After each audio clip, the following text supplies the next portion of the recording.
ask for the questions for today during the Q&A section, please go ahead and use the Q&A section that's located to the bottom right of your Zoom screen toolbar. In order to submit a question, go ahead and type your question into the section box and click Send to Submit. Please refrain from using the raise your hand function today, for all questions will be collected from the Q&A section and read aloud to the speakers by Eiley. So now I'll go ahead and start with introducing the speakers, starting with Dr. Lanata. Great. So Dr. Lanata is a neurologist who cares for patients with cognitive impairment. He is a director of the UCSF Memory and Aging Center's Community Outreach Program, which aims to educate underserved and underrepresented communities on brain health and dementia topics and improve these communities' participation in clinical research here at the MAC. Dr. Lanata, the floor is yours. Thank you. Thank you so much for this invitation. It's a pleasure for me to be here with you. I'm going to share my screen. So we will be delving on this question. What is dementia? I think this is a very core question to grasp before we get into the more detailed topics that you're going to hear about today. The way I like to start to talk about dementia is actually sharing with you a little bit of a basic understanding of how doctors in general and health providers think of diseases that affect the body and the signs and symptoms that these diseases produce. I think it's important to grasp that there's a difference between a sign and a symptom of a disease or a disease process in the body. Whereas a sign is an objective manifestation or evidence of a disease process, a symptom is subjective to the health provider. So what do I mean by that? A sign would be something that I can measure, and a symptom would be something that I cannot measure, but I have to trust my patient that it is happening, right? That the patient is experiencing this. So that's the first key concept. And the second key concept to understand is that we, through the years, have learned to link together signs and symptoms that tell us that there's something going on in some specific part of the body. And we call that a clinical syndrome. In other words, a clinical syndrome is a constellation of signs and symptoms that point us towards a problem in a specific region, organ, or system in the body. So this mode of thinking, we apply it for any disease that affects the body, including the brain. And to make this a little bit clearer even, I'm going to just use an example that I think I like to use this example because most of us are more familiar with this than diseases of the brain. This would be sort of a cartoon of what happens when somebody has an infection of the lung, okay? So we have an airway here, splits into two for each lung, and then it arborizes deeper into the lung until you get to the very end of this root system, let's say, or arborization system, and you have an airspace that's also called the alveolar space. When this is filled with an infectious process, meaning dead cells, infectious organisms, that's what we call a lung infection. So this physical process of the lung is going to produce a series of signs and symptoms in the person, right? I told you symptoms are subjective, and this is what I mean, right? So a person will experience body aches, low energy, shortness of breath, things that I can't really measure and give a number to, but they're happening. And conversely, a sign would be something that I can objectivize, like a fever, right? In this case, I can measure it with a thermometer. Or a cough, I can actually objectivize the severity of a cough because I can listen to it. I can also objectivize wheezing, meaning I put my stethoscope in someone's back and I can hear the crackles and the noises that this process makes in the lung. So I told you that a collection of signs and symptoms that in this case is pointing to the lung, we call that a clinical syndrome. And we go further, we give that a name. So this clinical syndrome, this collection of signs and symptoms, we call it a pneumonia, basically, okay? So we basically move from a disease process that is affecting the lungs in this case, so this is the disease itself, right, to a clinical syndrome that we call pneumonia. And then we have to do a bunch of tests to try to find out exactly what is causing the infection. Is it a bacteria? Is it a virus? Is it a fungal infection, etc.? So try to hold on to this model of thinking because this is exactly how we think of the brain. And this is very relevant to how we conceptualize dementia. So the brain, unlike the lung, is an organ that is subspecialized, okay? So this means that different parts of the brain do different things. This is very unique for this organ of our body because the lungs basically do the same thing all over, right? They exchange gases. But the brain is not like that. So if you think of the frontal lobes of the brain, for example, broadly speaking, they're extremely important for control of behavior, control of thinking, control of memory, etc. If you move just a little bit more posteriorly, you hit this region of the brain that is actually critically important for initiating movements of the opposite side of the body. So this is the left hemisphere of the brain that you're looking at. So this is where all the neurons that initiate movement on the right side of our bodies live and function. But then if we move just a little bit more backwards, we get to a different part of the brain that is actually not involved in movement, but only in perceiving sensory inputs that come to the opposite side of the body. And so this idea, and I'm going to keep moving a little bit here. So the back of the brain, our occipital cortex, is exclusively dedicated to vision, interpreting visual stimuli. Here we have a region dedicated to coordination of movements, not initiating movements, but coordinating them. And finally, we have the temporal lobe of the brain that is crucially important, among many other things, for formation of new memories. So you can see this, broad view of the map. It's subdivided into different regions that are correlated or associated with different functions. And therefore, if you have a disease of the brain that is attacking different parts of the brain, you're going to have very different signs and symptoms, right? And very different clinical syndromes, basically. So that's an important concept to keep in mind. So if we were to zoom into the brain very, very deeply, it looks a bit disorganized, despite this nice organization that I portrayed to you. It looks like there's a bunch of arteries here in red, and neurons in green, and glial cells that you can really see here. So those are the main substrates of the brain. And this division, let's say, of substrates helps us think of the different brain diseases, okay? There are many different types or families of brain diseases based on what substrate is more typically affected. So for example, we have a family or group of diseases we call cerebrovascular diseases. Those would be strokes and other type of vascular diseases of the brain. We also have demyelinating diseases, and the more characteristic one there would be multiple sclerosis.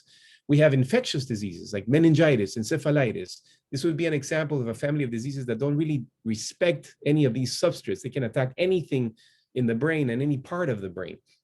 And finally, we have the neurodegenerative diseases, and this is where dementia comes in, and we're going to get to that. So as the name implies, a neurodegenerative disease is a disease that is degenerating neurons, and that's really the hallmark feature of this group of diseases. There's many different types of neurodegenerative diseases. If we want to start to take a look at that neurodegenerative diseases, then here you have a healthy brain, a healthy looking brain. And here you have a brain that doesn't look that healthy because the anterior portions of this brain, the frontal lobes and the temporal lobes, have reduced in size. And I think you can all see this in this picture. These two brains are about the same size, the same age. So there's clearly something going on in this brain, right? There's been a loss of brain tissue. So a neuropathologist that is observing this brain needs to get into this brain to know what is causing this degeneration, this neurodegeneration, so he can give it a name and a more clear understanding. So we'll say, for the sake of this talk, that this brain, when the neuropathologist gets in there, he or she finds two things. One is the progressive accumulation of a protein called amyloid, which we can stain, we can color it and see it. So here it's colored in pink. You see these blobs, those are the amyloid plaques, they're called. Here we stained it in black, and you can see here one amyloid plaque and another one here and a little bit of another one here.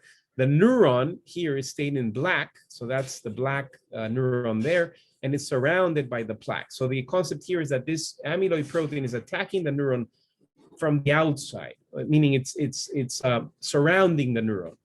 Whereas the neuropathologist in this brain will also find tau protein, or what we call the tau tangles. In this case, we've colored it here black, so you can see it clearly, and it's getting into the neuron. So the neuron here has been colored pink, and it's taking over the neuron, basically. And you can imagine that when these things are happening, neurons start to degenerate. They start to basically die. And eventually, over many years, it leads to that loss of brain tissue that you saw in the images that I showed you before.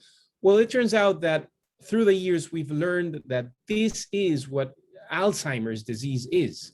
It's a physical process characterized by neurodegeneration associated with the progressive accumulation of these proteins and other changes, okay, that we're not going to talk about, but those are the main hallmark features of Alzheimer's disease. So that's the disease itself, right? I want you to know that beyond Alzheimer's disease, there are many other types of neurodegenerative diseases of the brain, which you're going to hear about a little bit more today later. Alzheimer's disease is the most common form of neurodegenerative disease that affects us, but there's others like frontotemporal lobar degeneration, Lewy body disease. This is the disease that the actor Robin Williams had. There's Parkinson's disease, progressive supranuclear palsy, corticobasal degeneration, and the list goes on. There's many different forms of neurodegenerative disease that can affect our brain. So going back to this cartoon, again, keeping in mind the concept of a disease process causing a clinical syndrome, right? So I've already showed you very briefly what a neurodegenerative disease process looks like in the brain. Now we're going to talk about, okay, what do these neurodegenerative diseases cause? Meaning, what do they produce? What signs and symptoms do they produce? What clinical syndromes do they produce? And I'm going to focus mostly on Alzheimer's disease. So we're going to say that this brain has Alzheimer's disease, as I showed you. So through research, observational research that you're going to learn about today, we've learned that Alzheimer's disease, persons that have Alzheimer's disease in the brain can manifest very different signs and symptoms. And that is a reflection of the fact that the same disease process can affect different regions and networks of the brain differently. Although most people that experience Alzheimer's disease will have a prominence of short-term memory loss, and another other set of signs and symptoms that we have learned to call typical Alzheimer's disease, AD. There are other variants. There are other rare presentations of Alzheimer's disease, one of which we call the posterior variant, which, as the name implies, attacks the back of the brain and leads to a lot of visual processing problems. There is also a logopenic variant of Alzheimer's disease that in early stages will attack language areas of our brain. So we have this whole region in our brain that is solely dedicated to language processing. Sometimes Alzheimer's disease will get in there and affect our ability to communicate. Finally, there's also a frontal or executive variant of Alzheimer's disease that, as the name implies, attacks the front of the brain, and it can lead to changes in behavior, changes in what we call executive functions. The purpose of this talk is not to go into each one of these in detail, but I do want to share a little bit with you about what type of complaints or what type of things we will observe as clinicians when we see these patients, these persons that have these variants of Alzheimer's. So for example, this would be a picture that I would show someone that I suspect may have the posterior variant of Alzheimer's disease. And what I would see is that this person would look at this photo or at this drawing and not be able to integrate what's happening here. So the person will see, oh, I see a cookie jar, and that's it. Then I would bring the picture back into the vision of the person, and now they would see the overflowing sink. But the person may not be able to integrate the image because even though the eyes are working properly, everything looks clear. This is not an issue that things are blurry. The message that the eyes are collecting is not coming into the brain in a way that allows the brain to integrate the image and make sense of it. Okay, so that's an example of the type of signs and symptoms that we would observe in a person that has early manifestations of the posterior variant of AD. I'm going to skip here, and I want to now, up to this point, I haven't mentioned the word dementia, right? I've talked to you about the disease, the neurodegenerative diseases. I've told you that Alzheimer's disease is the most common form of neurodegenerative disease. And I've showed you what the disease actually looks like at the level of the brain when you actually get into the brain, right?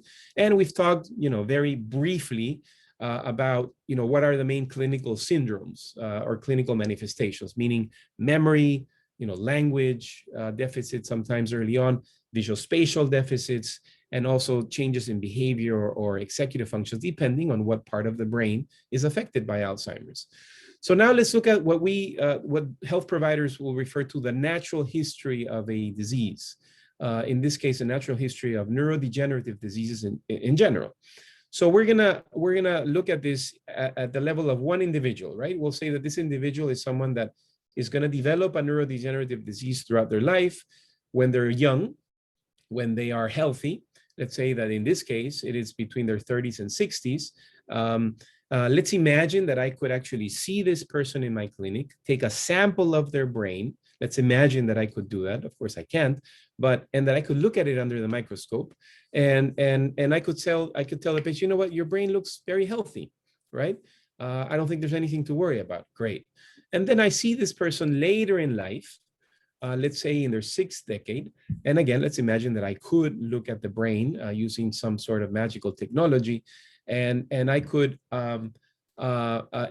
see that in fact this person's brain is now starting to change. It looks different. There are some of these plaques of Alzheimer's. There are maybe some of the tangles, the tau tangles that I showed you of Alzheimer's, but there are not many, and there isn't really a lot of neurodegeneration. Okay, and as far as I can tell when I examine my patient clinically, I don't see many signs and symptoms. I don't see any signs and symptoms of concern.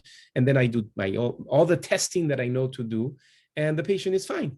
So we call that asymptomatic Alzheimer's disease in this case, or preclinical Alzheimer's disease. We've learned about the existence of this stage through research, through volunteers that we follow in our center, as well as many other centers across the world. And this is not an unusual concept, right? So we know, for example, that people can have diabetes that one can diagnose through a test, but the person doesn't have any signs and symptoms of diabetes. They're healthy, functioning as far as anyone can tell, but there's a disease process already happening, right? So this is the same concept that we're learning about Alzheimer's disease and other forms of neurodegenerative disease. Later, as time goes by, if indeed this person has Alzheimer's disease, he or she will progress to a stage that we call mild cognitive impairment. This is a stage where a person already has signs and symptoms that something is going on, right? Meaning could be memory loss, if it's, say, a typical manifestation of Alzheimer's, or if it's an atypical manifestation of Alzheimer's, it could be changes in language function, changes in visual processing, but the symptoms are mild. They're not really interfering with day-to-day life in a significant way. We call that basically mild cognitive impairment. It is not until later in this long disease process that a person enters a stage that is called, that we call dementia, which in a nutshell means that this person has already advanced to the point that there is severe cognitive loss to the extent that the person cannot really function independently anymore. Okay, so that's what dementia is in a nutshell. So to review, MCI describes a person that has mild cognitive changes that do not interfere with independent living, whereas dementia is a term that we use to describe someone that has more severe cognitive changes that do interfere with independent living. So in other words, dementia and Alzheimer's disease are really not the same thing, okay? So someone can have a dementia that is caused by Alzheimer's disease, but someone can also have dementia that is caused by a different disease of the brain, or someone can have dementia that is caused by more than one problem in the brain, maybe strokes combined with Alzheimer's disease. So that's an important concept, I think, to grasp as we learn about this world of neurodegenerative diseases that cause dementia. So this knowledge that we around the world have acquired through research has led to a lot of interest around, okay, if we know that the disease processes take so long, what can we do to prevent the disease, first of all? So that would be primary prevention. That would be things that we can do to keep our brains healthy, meaning, really healthy at a physical, at a physiological level. That's called primary prevention. You're going to learn more about that today. There's also what we call secondary prevention, meaning I already have either mild cognitive impairment or I am in this asymptomatic stage. What can I do to stay there? That would be secondary prevention. And you're going to learn about that today as well. So to review then, with with the time that I have left. So I've told you what Alzheimer's disease looks like in the brain, right? Microscopically. And that's how we should think of Alzheimer's disease as a specific disease of the brain. I told you that it's the most common neurodegenerative disease in the world. And I told you that it's basically, caused, we think, and this may change in the future. We may have a different theory to explain Alzheimer's, but right now we think of this disease as being caused by the progressive accumulation of these proteins that lead to neurodegeneration. And it produces a series of clinical syndromes that can be very different to each other. I told you that the memory syndrome, which by far is the most common manifestation of Alzheimer's disease, we call that typical Alzheimer's disease. I told you that there is a different syndrome that starts to affect the brain by affecting language functions, and we call that the logopenic variant. There's another form of Alzheimer's that attacks the back of the brain that we call the visual variant or the posterior variant of Alzheimer's. And finally, there's a frontal or executive syndrome associated with Alzheimer's that leads to changes in behavior, changes in executive function. All of these persons that can be affected by these different forms of Alzheimer's disease will go through these stages. They are first asymptomatic, a stage that can only be identified in research, and we can talk more about that in the question and answer session.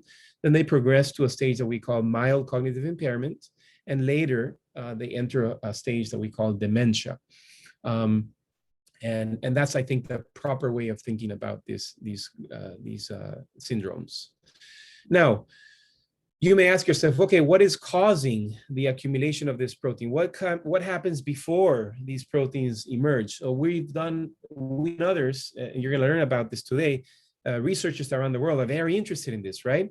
What leads to these changes in the brain to begin with? So we've learned about some risk factors, meaning risk factors like medical conditions, for example, uncontrolled diabetes, uncontrolled clinical depression, uncontrolled high blood pressure, uncontrolled high cholesterol, and obesity. This is a list of some of the risk factors for Alzheimer's. You're going to learn about that too today in more detail.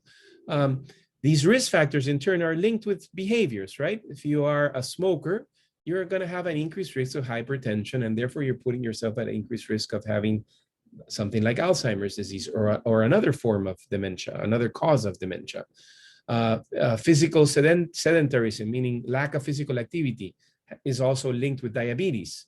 And that's how it can lead also to a loss of, to an increased risk of Alzheimer's disease, perhaps, and so forth, okay? So that the concept, and you're gonna hear more about this, concept that you have medical conditions that in turn are linked to risky behaviors. But I'm gonna take this a step further, and I'm gonna tell you that, it's not like these behaviors emerge in a vacuum, right? It's not like one day somebody wakes up and says, you know what, I wanna explore smoking. That's not how it works, right? People smoke, people turn to alcohol as a coping mechanism to something that is happening in their life. That's typically the pathway, right? And so this brings up the issue of broadly speaking, the social determinants of health, the exposures that someone has to environmental and social factors, and how that plays into bringing upon these risky behaviors and also risky medical conditions. And then that can eventually affect brain health in a very direct way, right? So it's important to keep that in mind. And this sort of big picture view, in my mind, brings up the importance of why we need research, why we need volunteers, why we need to diversify our research efforts. And you're going to hear more about that, the importance of diversity, because we truly want to bring in people from all walks of life into our center and other centers across the country, so that we can fully understand what impact do these factors have and what impact does living in these environmental conditions has on brain health and on risk of Alzheimer's disease in this case. Okay, how am I doing with time? Can somebody tell me, please? We're in the 6-minute stretch. Okay, great. So I'm going to finish my talk with trying to put all of this together, okay, in a way that makes sense from a clinical perspective, and hopefully from the perspective also of non-clinicians. Meaning, how do we put together all this knowledge, all this understanding of the brain and brain health to come up with a specific diagnosis for someone that sees us in our clinic? So these are the components, basically, of a we would call a comprehensive neurocognitive or neurological evaluation. There's a history component, there's a neuropsychological evaluation, then we do tests, investigations, then we put all of those things together, we come up with a specific diagnosis, and based on that, we come up with a treatment plan. So the neurological evaluation is rooted on our understanding of the brain. And I showed you this picture earlier. It is far more fine-grained than this, but again, the take-home message here is that the brain is subdivided into different functions, and therefore, when we're taking a history, and when any clinician is taking a history that points towards a neurological problem, you really have to be comprehensive. You can't just ask questions about, control, because then you miss out on all of the other brain functions, right? So, a history of present illness, when I'm taking the history of a person's present illness, is exhaustive. You're covering cognitive changes. So that means changes in memory function, language function, executive functions. It also covers, your motor health. How are you doing in terms of coordination, your gait, because that's all brain related. How are you doing in terms of behavior, personality? We tend to ask family members or close friends about that too, because often patients are not aware that there's a change in their behavior. They're maybe more disinhibited. They're acting inappropriately.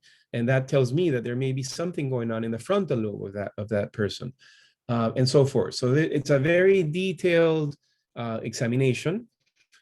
This process of collecting all of this history and then combining it with a neurological exam, a physical neurological exam, where we're again probing all of these different areas, can take anywhere from 1 to 3 hours. It's a long evaluation that we do in a clinic such as ours. And this is the same evaluation that we do in research, by the way, when we're examining someone that is participating in our research programs because of a cognitive or neurocognitive complaint. Then, once we do this assessment, we couple it with what we call a neuropsychological evaluation. This is conducted ideally by a neuropsychologist, where a person is basically asked to answer many different questions around memory function, visual spatial functions, language function. And I think the strength of this evaluation is that then we're able to compare our patient's performance with what we consider to be normal based on a large sample of people that are normal as far as anyone can tell. And so we can score people according to a bigger sample of normal people that are about the same age with the same level of education. This also highlights the importance of why it's important to bring a diverse cohort of research participants so we can have a set of norms that actually matches the population that we're serving. Then we combine these, then once a neurologist or a health provider that is doing this evaluation has a history, has a cognitive examination, then you try, so based on those two components, then the provider can say, okay, I know where the problem is in the brain. I have an idea. I know that this person is actually performing below expected for age and education on the cognitive testing. Okay, now I need to try to find out why. Why? What is causing this problem? What is the problem in the brain? And that's where we turn to investigations. We do blood work, we do brain imaging, extremely important. We can do a cerebrospinal fluid analysis where we actually take a sample of the fluid that bathes the brain. We take it from the bottom of the spine, and we can do other tests as well. Just giving you a little snapshot of things here. So again, neurological examination, evaluation, testing, investigations, and then we also, as part of the history, have to collect the detailed history around, okay, I understand there's a problem. I can measure the problem. Well, now tell me, how severe is it? How independent is this person? Is he or she still able to function well? And that's very important as well, as you'll see, because that drives the ultimate clinical diagnosis. So to finish up then, let's say that Very briefly, let's imagine I'm seeing a 57-year-old female. She tells me that there's about a 3 to 4 year history of what she perceives to be a progressive loss of visual functioning, okay? This is not blurry vision. This is not a double vision. This is something else. This person has seen eye doctors. Everything seems to be fine. There's something going on at the level of the brain where the person is having trouble gauging depth, distance. There's a lot of bumping into things, maybe some car accidents. Okay, then I do I show that picture that I showed you, right? And I noticed that phenomena that I was describing that we call simultagnosia, meaning that this person cannot really integrate the picture, cannot make sense of it. And then I corroborate all of this by doing a neuropsychological evaluation that clearly reveals that the person is having a lot of issues with visual processing. Okay, then I say, I need to look at the brain. I look at the brain through an MRI, and I find that here in the back regions of this brain, there's too much space, meaning there is loss of brain tissue. Okay, and so everything is lining up. And through obviously this is a much longer process that I want to show you, but that's how I arrive at a suspected diagnosis that this is probably the posterior variant of Alzheimer's disease, or what we also call posterior cortical atrophy.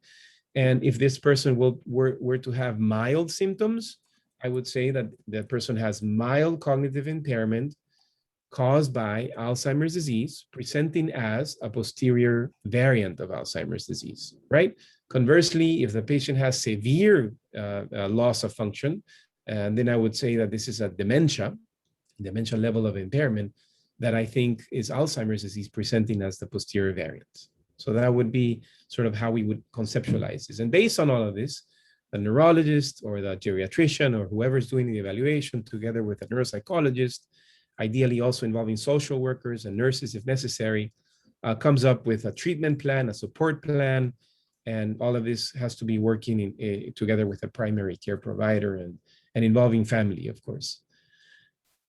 Okay, so that's all I had for you today. We will have time to answer questions. I'm sure there will be questions, but I wanted you to have a very clear understanding of what this term dementia means and how it's different from the underlying causes of dementia. Thank you so much.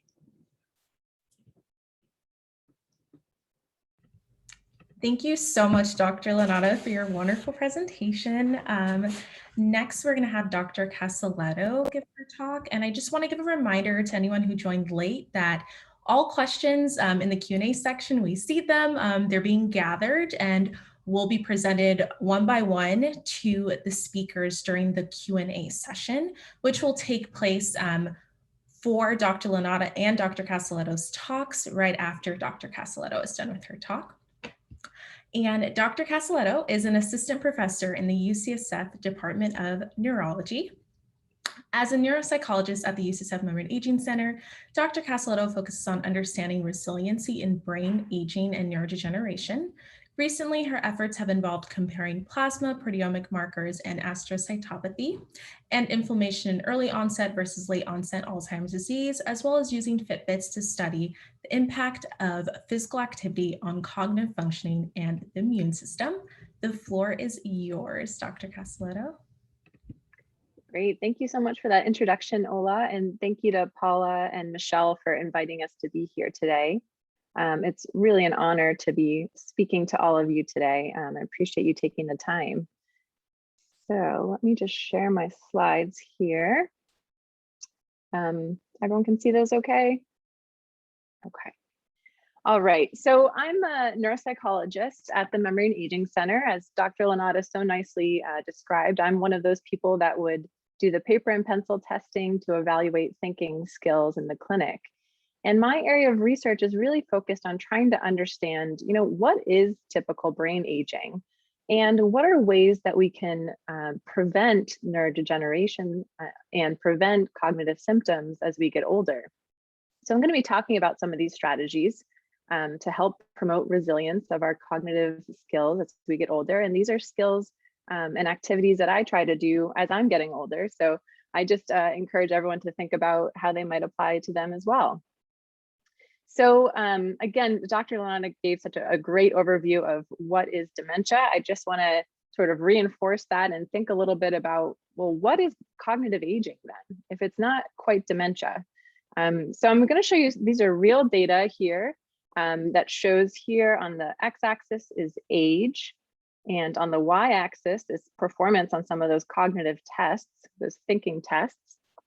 And we have some different curves of how our thinking skills develop over age. So we have some skills in blue here that develop rapidly over childhood. And they continue to kind of gain skills with increasing age, or they stay about the same as we get older, maybe even slightly improve. And these are skills like our reading and our vocabulary. And then there are other skills that follow this green trajectory. So these are skills that we gain rapidly in childhood, but they seem to peak around age 30 or so. And then we do see at the group level, some group level declines in these skills as people get older. And these skills are typically fall in the realm of memory, thinking speed, how quickly we think, and kind of problem solving. And so when we refer to cognitive aging, we're usually talking about this green line here and these skills that can change with age. We all might kind of notice these word finding, a little bit slower thinking. But this is much different than what Dr. Lanata was so nicely describing, what we call dementia, or what I think of as atypical cognitive aging. And this is when there's a really much different trajectory. There's a big diversion of skills, a bigger decline of cognitive skills than we would expect for someone's age as they get older. And so this would fall under the category of atypical cognitive aging or dementia, which again is just a term that we use to describe the symptoms, but can be caused by many different things that Dr. Lanata described, for example, Alzheimer's disease. So my research really focuses on trying to understand this green curve here, and how do we make this green curve as flat as possible as we get older. And I think it's tempting to look at these curves and think, well, I'm on whatever trajectory I'm on, I'll just kind of ride that out. But I'm here to tell you that's really not the case. Cognitive decline is not inevitable as we get older. There's new data that suggests that up to 40% of dementia cases are attributable to modifiable risk factors. These are things we can change, right now with every moment in our lives. So what do I mean when I say modifiable risk factors? These are things like our vascular health, and I'll get into a little more detail on that. I'm going to talk about physical activity, cognitive and social stimulation, basically what we're doing here today. I'll try to mention a little bit about diet, and if I have time, I'll go a little bit into sleep as well, though I hear that you're all experts on sleep from our last symposium back in November. And I also just want to leave you with this image. I think if you take home anything from my talk today, I hope this is one of the images that you take home. And that's that when I talk about vascular disease, the heart and the brain we're understanding they're integrally connected. What's good for the heart is going to be good for the brain. And that's a really big message, I think, now that we understand heart health so well. It's one way that we can approach brain health. And another just general principle I want to communicate to everyone here is that the brain, I think we think about the brain as this static organ. It's stuck inside of our skulls, and it's not really doing much in terms of the organ itself. But with more imaging, we're understanding that this is actually a really dynamic process. So if we zoom into the brain a little bit, I'm going to show you in purple. You'll see the nerve cell. This is the main communicator cell in the brain. And in green, you're going to see a glial cell, which is a helper cell in the brain. I'm going to show you this little video here where you can see the nerve cell and the helper cells kind of moving across the screen, coming in and out of focus, touching one another, reacting to one another. So this video was not taken over days or weeks. This is over a 2-hour period. So this is what I want you to picture when you're picturing your brain. It's this highly active and dynamic organ that's really changing a lot moment to moment. And we're learning that even in the adult brain, there's about 10% of the connections in our brain that turn over in just 1 week. And that equates to, up to 500 connections in the brain in a week. To me, these are just really exciting windows of opportunities where we can start to shape those connections and shape our brain as we get older. All right, so I'm going to talk again more detail about each of these modifiable risk factors. So I'm going to start with vascular disease. And, I think you came here to think about the brain. So why am I talking to you about blood vessels? Well, below here, this is a model image of the vasculature that traverses throughout our brain. You can see there's a really delicate network of blood vessels in our brain. And this is how our brain gets all of the nutrients and oxygen that it needs. It's also how our brain clears out all of the debris that it accumulates over the days as well. So anything that can affect this delicate network of vasculature in the brain can affect the surrounding brain tissue itself.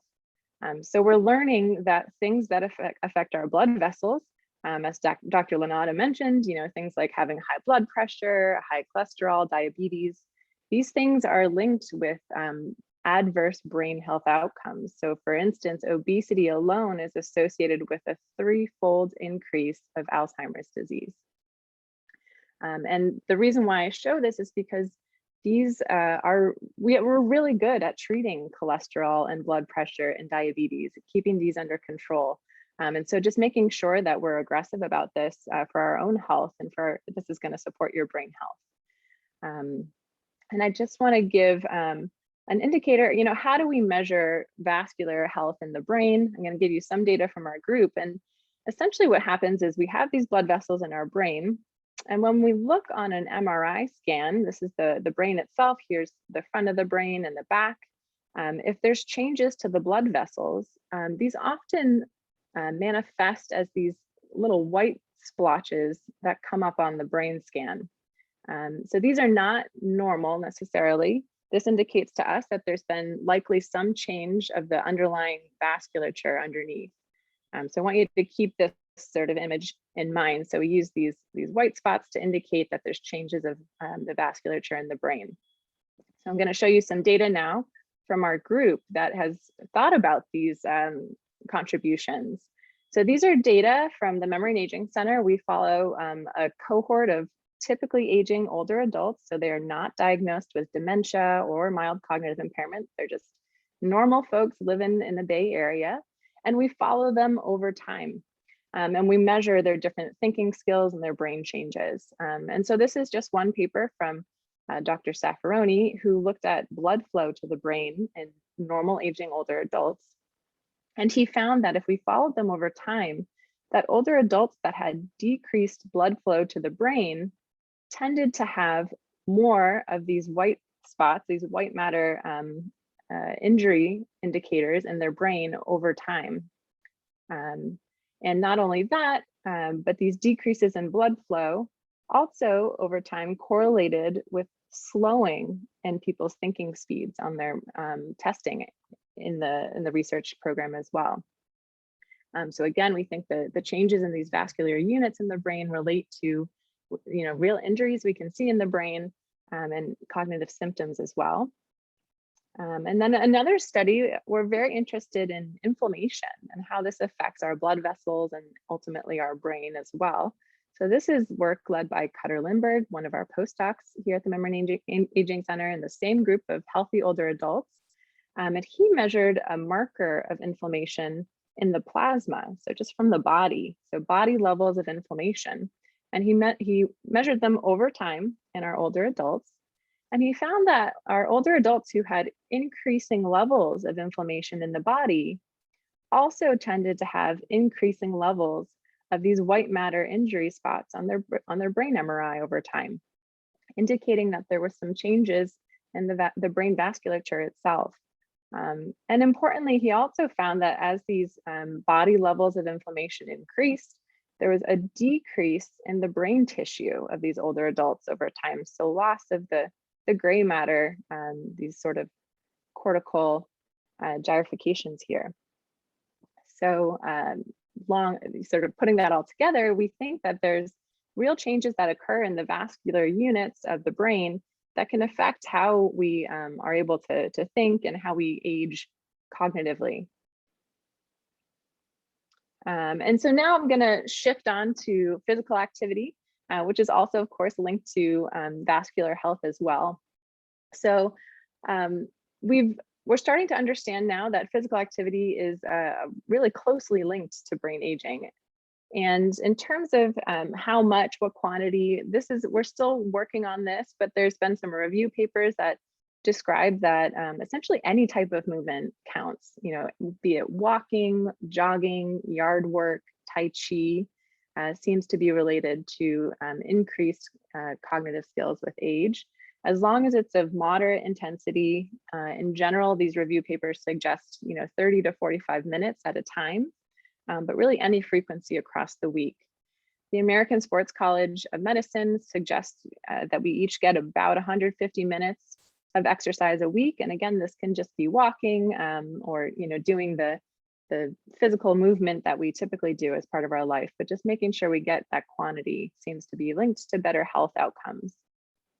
And when we take a look at big studies, epidemiologic studies of hundreds of people across the nation, we're starting to understand how this physical activity might be linked to the brain itself. So there's one study that was recently published showing that adults who had high levels of fitness in midlife had an 88% reduced risk of dementia 44 years later. I mean, that's pretty incredible to have such a link there. And even among those that did develop dementia, they seem to have about a 5-year delayed onset of their dementia. So physical activity really being linked to reduced risk and delayed onset of dementia in these large scale studies. And another study, here at UCSF, this was sort of one of the first studies to show that physical activity was linked to cognitive health. And so they just looked at walking, and they found that walking itself, and people who walked the most, they had the least decline in their thinking over a 5 to 8 year period. And these were among just healthy older adults. So there seems to be a real link here. And so in our work, we're really interested, how is it that changes in the body can affect these changes in the brain? So I'm going to take a minute to walk you through an experiment that we did that starts to try and get at this question. This is in collaboration with one of our neuroscientists at UCSF, Dr. Saul Vieta, and his graduate student, Alana Horowitz. And what they did is they started with some aged mice. So they took older mice and they exercised them on an exercise wheel. And then they looked in their brains. This is in the memory center of the brain, the hippocampus. And they looked for new neurons that were born after this exercise. And they found that in the animals that ran, they had a greater increase of neurogenesis, or new neurons being born, than the animals that didn't run. So this is always exciting to see. This has actually been shown before, but it was great to repeat this experiment. But then the question was, okay, so we know exercise relates to new neurons. How is this happening? Why is it something in the body that's affecting the brain? And so they decided, let's look at the plasma, the blood of animals who exercise. Is it something about the blood itself that might be promoting this new neural birth? And so they took the blood of animals who exercised and they injected it into sedentary animals. And they found that the exercise blood itself could actually increase the birth of new neurons compared to sedentary blood. So wow, okay, the blood from an animal that's exercised seems to hold some sort of a key to this new neuron birth. So what is it about the blood? So next we took older mice and younger mice and exercised them and identified 12 factors that increased in both the older and younger mice after they exercised. So here's the 12 factors here. And we were interested in sort of tackling this first one here called GPLD1. And so, then the question was, well, what happens if we take just GPLD1, this one molecule from the plasma, and we inject it into older mice that are sedentary, they're not exercised at all. And lo and behold, this one molecule, GPLD1, also promoted neurogenesis in these aged mice. And I should also note that the mice, not only did they grow new neurons, but they performed better on their memory tests as well. So this was really exciting to see. We could boil exercise down to one molecule. And of course, I study humans. And so the question is always, this is great animal work, but how does this relate to us, to humans? And so we took, as part of our work at the Memory and Aging Center, we have older adults who wear a Fitbit to understand their physical movement levels. And so we took older adults who had high levels of Fitbit steps and low levels of Fitbit steps. And again, we found if we measured this one molecule, GPLD1, we found that it was increased in our older adults who had more Fitbit steps, suggesting that this could be, a really important molecule for how physical activity relates to the brain across animals to humans. So in theory, hoping that I can get you exercise in a bottle through our next works, but really we're just trying to understand these links in order to identify treatments. So now I'm going to shift on to thinking more about cognitive activities and brain training. I think we're kind of bombarded with these different types of concepts, and I just want to make our way through these a little bit.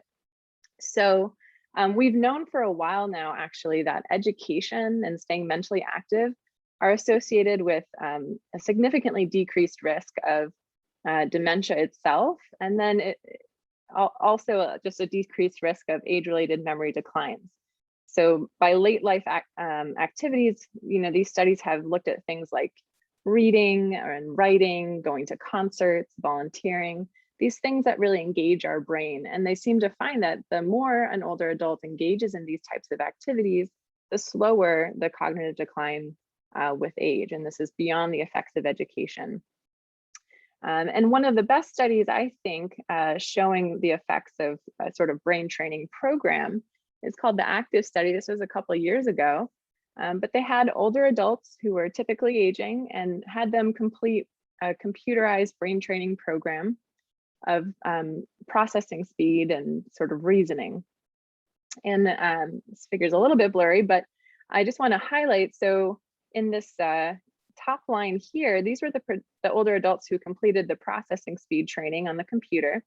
They found that from baseline, right after they finished the training, they got a lot better at processing speed on a different test, which was exciting to see. But more excitingly, they followed these participants over a 10-year period. So they brought them back in 10 years later, and they found that the older adults who had done the processing speed training still performed better on their processing speed tasks.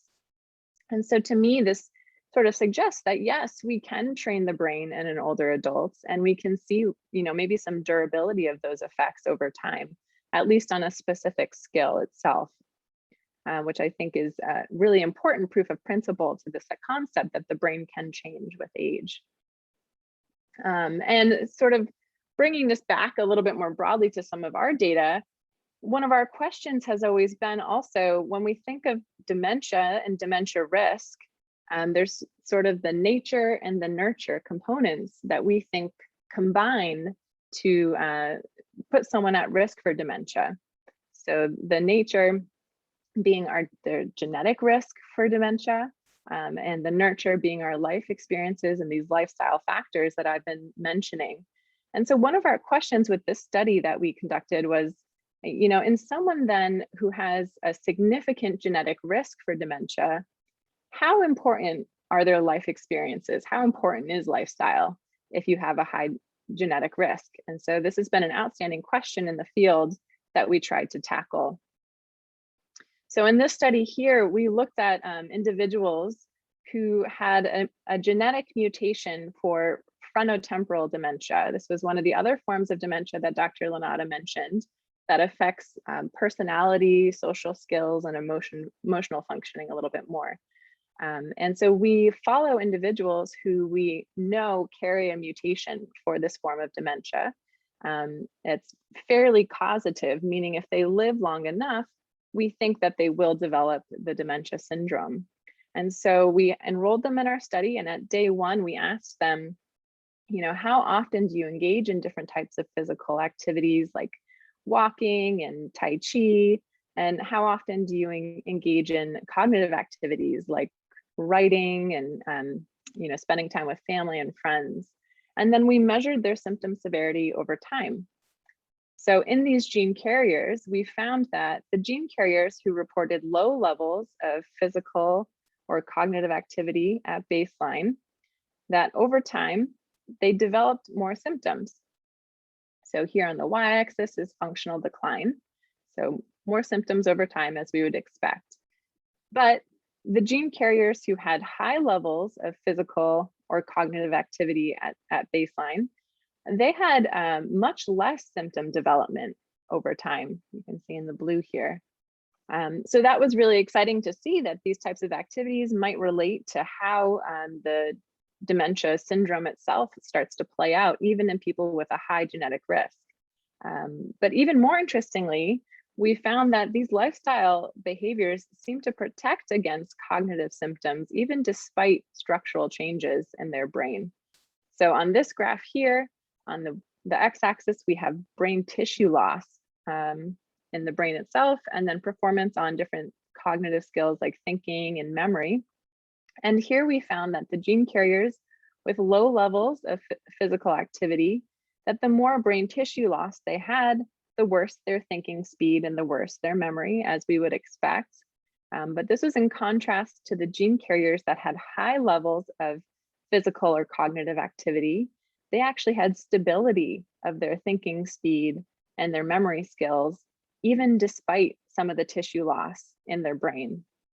So it suggested that they seemed to be kind of outperforming what we would have thought their MRI would predict to them to be able to do, which was really exciting to see that, again, in someone with a causative genetic mutation for dementia, that these life experiences and lifestyles may still be really important in how someone manifests the disease itself. So some of these data have really gotten me going to the gym. All right, so how do we relate this to us? How do I promote cognitive stimulation for myself? Should I buy a brain training program? So I think in terms of the brain training programs, the jury is a little bit still out. So these programs have shown that if you train in a cognitive skill, you can get better at that cognitive skill. But it has not shown that a brain training program can prevent or delay the onset of dementia itself. So I think that's really important to keep in mind. If you liked to do different types of computer games, that's absolutely fine. I think engaging in these types of programs won't hurt, and they can be fun. If you don't like to, or if you don't have the money or the resources that you want to spend on a brain training program, that's absolutely fine. I think there's many free things that you can do to help promote this cognitive stimulation for yourself as you get older. So what are those? I think the characteristics of those activities are probably going to be important. We're still trying to understand this a little bit, but there's some data that suggests that the activities just need to be novel and challenging for you. So meaning that if you've always done crossword puzzles your whole life and you're really good at them, that might not be generating those new connections and new neurons as much as trying something new, kind of stretching your brain to try out a different task, like instead of doing the crosswords, volunteering at a food bank, something that's going to push you outside of that comfort zone a little bit to create new connections in your brain. And so I think this can take many forms.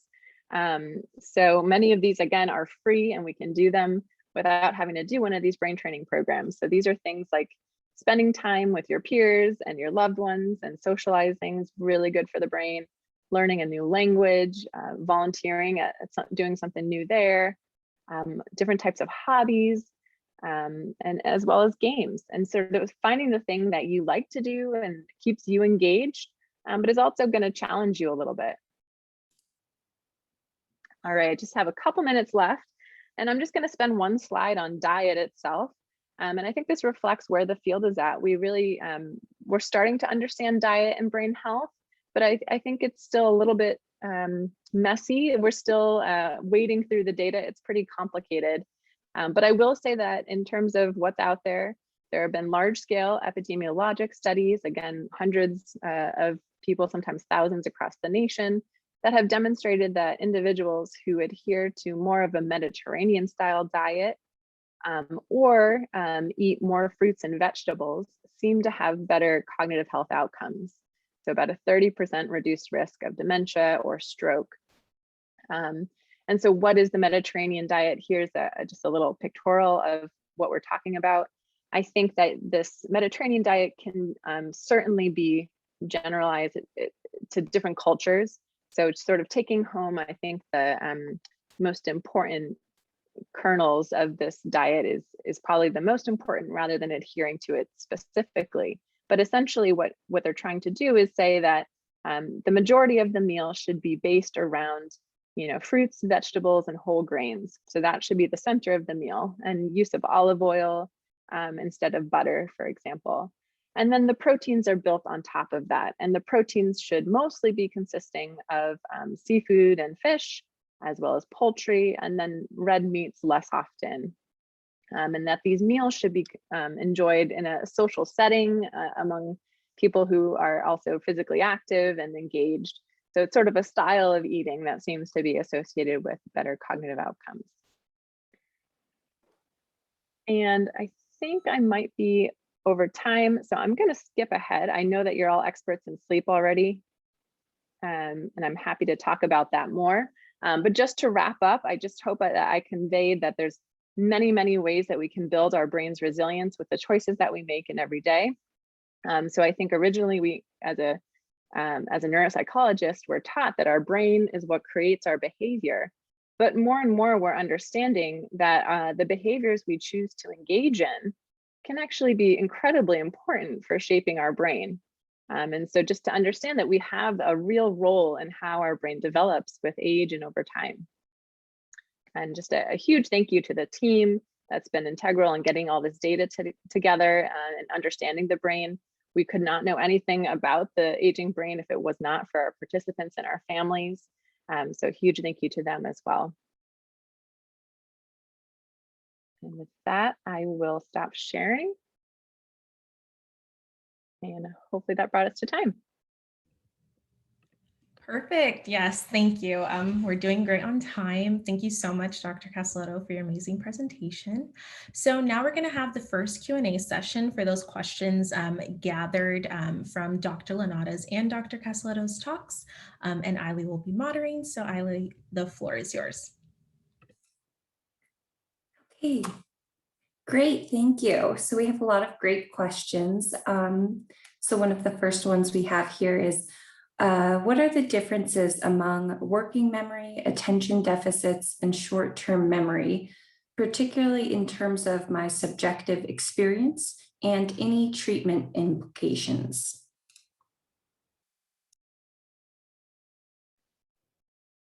Sure. You want me to take that one? Yeah. So as the neuropsychologist, so yeah, this is a great question. So what's the difference between memory, working memory, attention? So as Dr. Lanata had mentioned, the brain is specialized. So each part of the brain controls a different cognitive skill.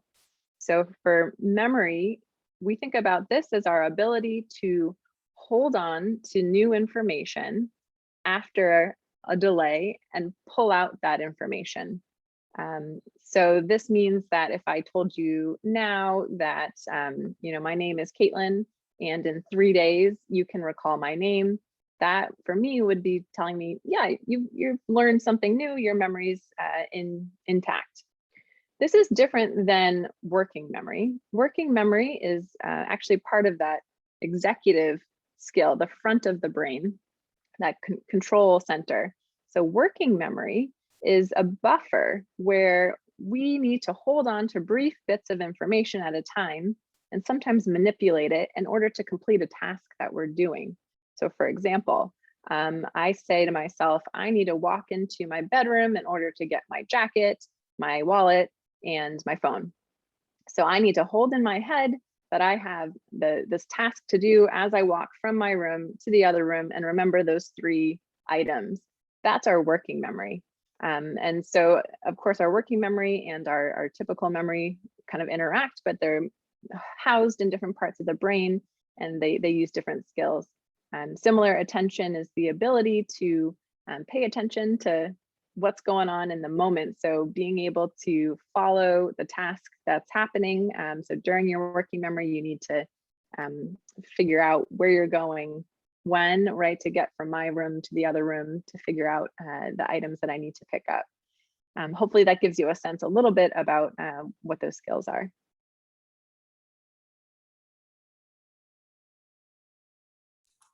Great. Another question here.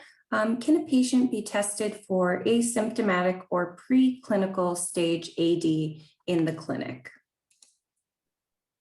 I'll take that question. No, so the patients that we see in clinic are people that are noticing a change and they're worried about it, they're concerned about it to the extent that they want to be evaluated, right? So then that means that we don't see people that are completely asymptomatic and are feeling fine and they just want to be checked up. And so the concept of somebody being preclinical or pre-symptomatic is a concept that has emerged from research studies, observational research studies, as well as clinical trials. And so people that are participating in research, sometimes depending on the protocols of the research project, can receive that information. It's not information that, I think there's a lot of ethics around this, because if you think about it, well, if you know you have a preclinical or pre-symptomatic Alzheimer's disease, okay, what do we do about that, right? And because there aren't drugs or pharmacotherapy that can help, block or stop the progression of the disease, number one. And number two, all of these things that you've learned about the modifiable risk factors are things that, frankly, we should all be addressing as best as we can, regardless of whether or not you are regardless of whether or not you have the disease process in your brain or you have a high family risk of the disease. So it doesn't really fulfill that criteria of, okay, there's something specific that you as an individual or group are going to be doing that the others are not. So that would be my response to the question. Okay, and a question for more signs and symptoms of mild cognitive impairment, and is MCI always an early stage of dementia? So if you live long enough, will you definitely develop dementia if you have MCI? Great question. I would say, let me put it this way. So a person that has a neurodegenerative disease process will go through a MCI stage before they enter a dementia stage. Okay, I think that's generally true. However, we have to keep in mind that not everybody that has MCI, and frankly, also, if we want to be really scientific here, not everybody that has dementia, meaning not everybody that has severe cognitive impairment that is really affecting their day-to-day life, has a neurodegenerative disease.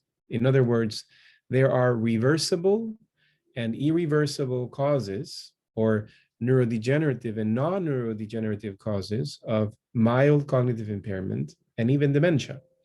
So, and this is very important to understand, because it highlights, I think, why it's important that people that are noticing cognitive changes that they're not comfortable with, or if your loved one is telling you, is making note of things that they're noticing, you should be evaluated, because having those cognitive changes doesn't mean that you have a neurodegenerative disease. There may be something treatable, there may be something that is reversible. And in fact, this is the reason why when I see someone that has mild cognitive impairment, mild cognitive changes, we will check things like, let me see what your vitamin B12 level is, or let me see what your thyroid function level is. And we check general health issues, because sometimes we correct these things, and then when I see that person in follow-up, they're better. And that sort of puts a pause on the idea that, well, maybe you are on a path towards a neurodegenerative process, right? So yeah, it's important to keep these concepts in mind. Yeah, I can just add too, I think the numbers are about, only 15 to 30% of people with MCI progress to dementia, which really speaks to what Dr. Lanata is describing of, making sure to get those symptoms checked up on, especially when they're mild. It is not an inevitable state of a progressive disease. Okay. Is it likely the brain changes in vascularization result in inflammation or vice versa, or are they both tied to another factor? Yeah, that's a great question. That's exactly what we're trying to tease apart. Essentially, right now we have observational data, so we can correlate all these different constructs together. And we do think that vascular changes in the brain relate to inflammation. We don't know which is causing which, right? If there's some inflammation that happens that breaks down the vasculature, or if the breakdown of the vasculature itself is causing inflammation, it's probably bidirectional, and there might be different reasons why one or the other might initiate one or the other. I think, yeah, I think that's exactly what we're trying to figure out. And if we try to treat vascular health, many of the same mechanisms is through inflammation. So thinking about, for instance, physical activity. Physical activity is really great for your vasculature, the health and the integrity of your vascular system. It's also really great for regulating your immune system. So we think there's a lot of crosstalk around these, and there's probably many ways that we can target both of them at once, for example, but still trying to figure it out.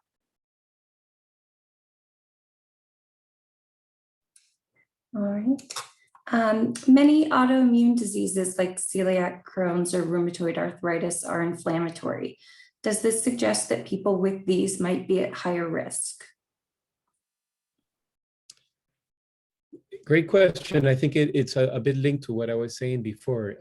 Yes, so that would be an example. For instance, we rarely will see a person that comes to our clinic with severe cognitive impairment. They're not functioning as they used to.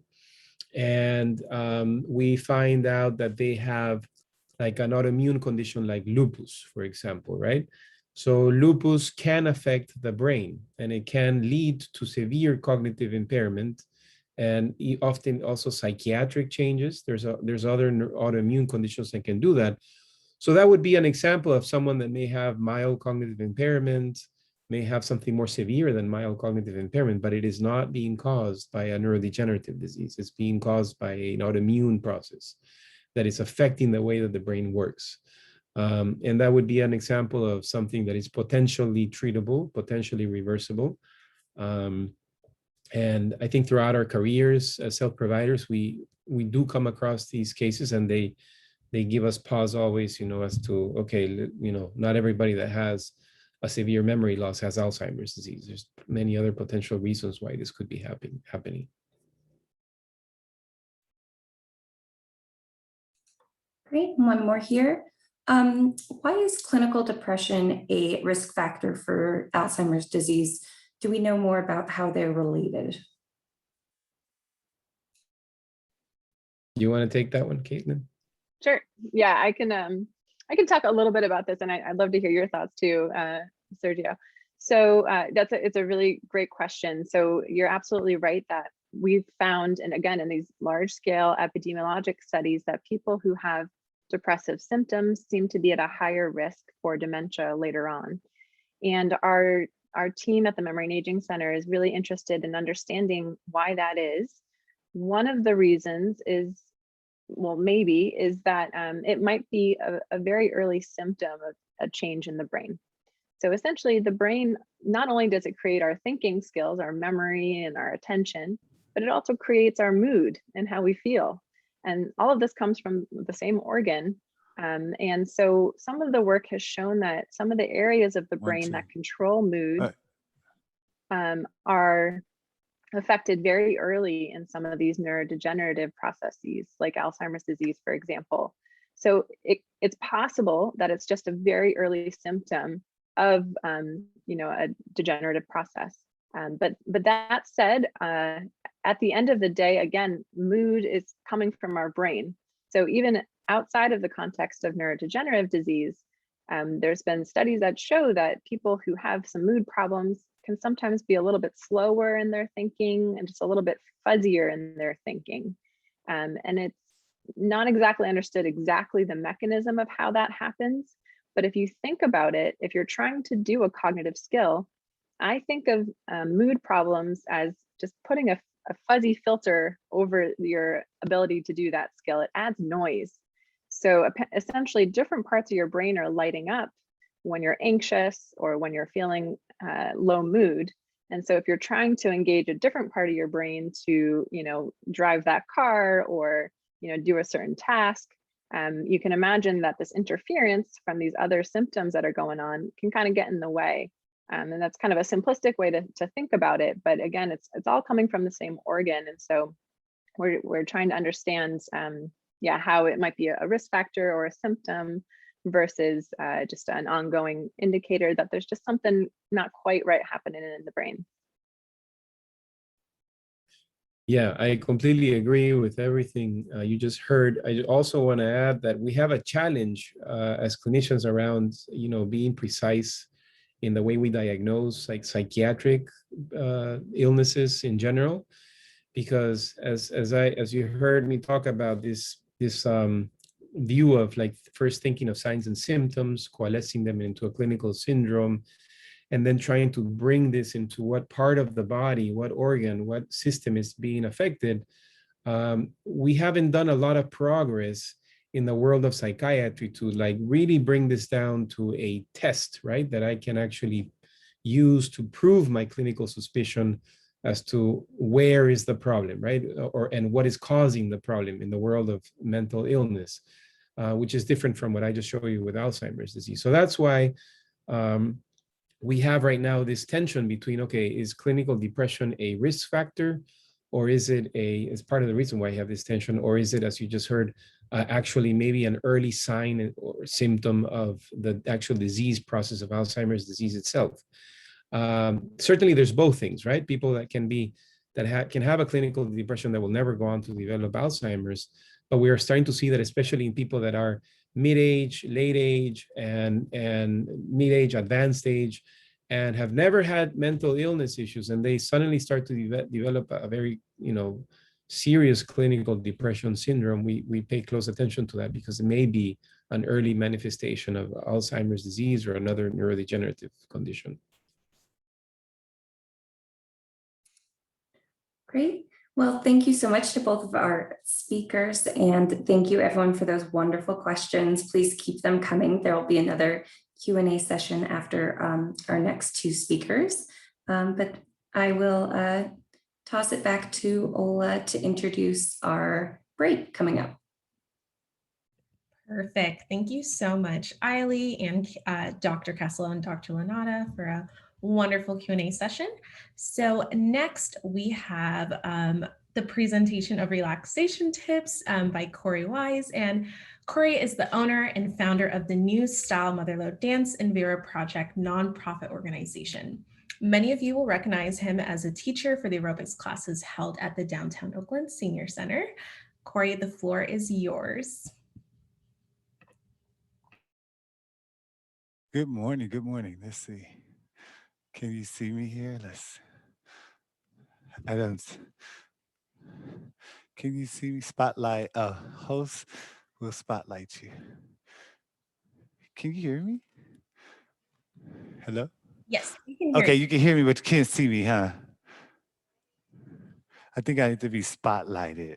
I'm going to stop and then go again with the video. There I don't see me though. Let's see. I'll find this out. Let's see. Video. Yes. Can you see me at all? No, I can't see me. Let's see. My video's on, but I don't see me. But in the meantime, while we're figuring that out, I always like to drink water when, especially when you're trying to relax and calm your body down. Let's see, host stopped your video. Okay, start my video. There we go. Ask host to start my video. Hi, host. Start my video. Great. How about in the meantime, we go ahead and observe the break while we troubleshoot, and we'll Okay. play some relaxation music in the background. So we still have, the full 10-minute break. So we'll just kind of start with the relaxation sounds while we Perfect. troubleshoot for the tips. Thank you. All right. Let's see.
Great. Hello, everyone. So we're going to go ahead and do the relaxation tips towards the end after the second Q&A session. So let's go ahead and start with the next presenter talk, which will be led by Dr. T. And Dr. T is an assistant professor in the UCSF Department of Neurology and neurologist at the UCSF Memory and Aging Center. Her research interests focus on developing linguistic adapted language assessment tools for Chinese-speaking populations that suffer from neurodegenerative diseases. Dr. T, the floor is yours. Thank you, Ola, for the kind introduction. Let me share my screen.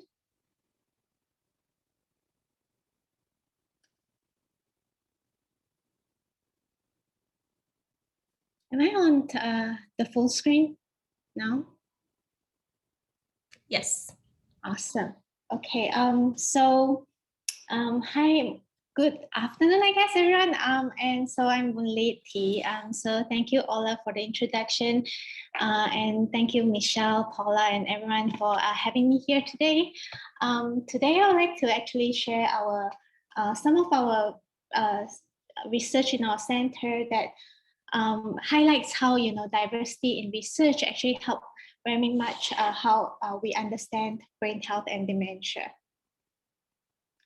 So we'll start with talking about brain aging and how diversity helps us understand how we should keep our brain healthy.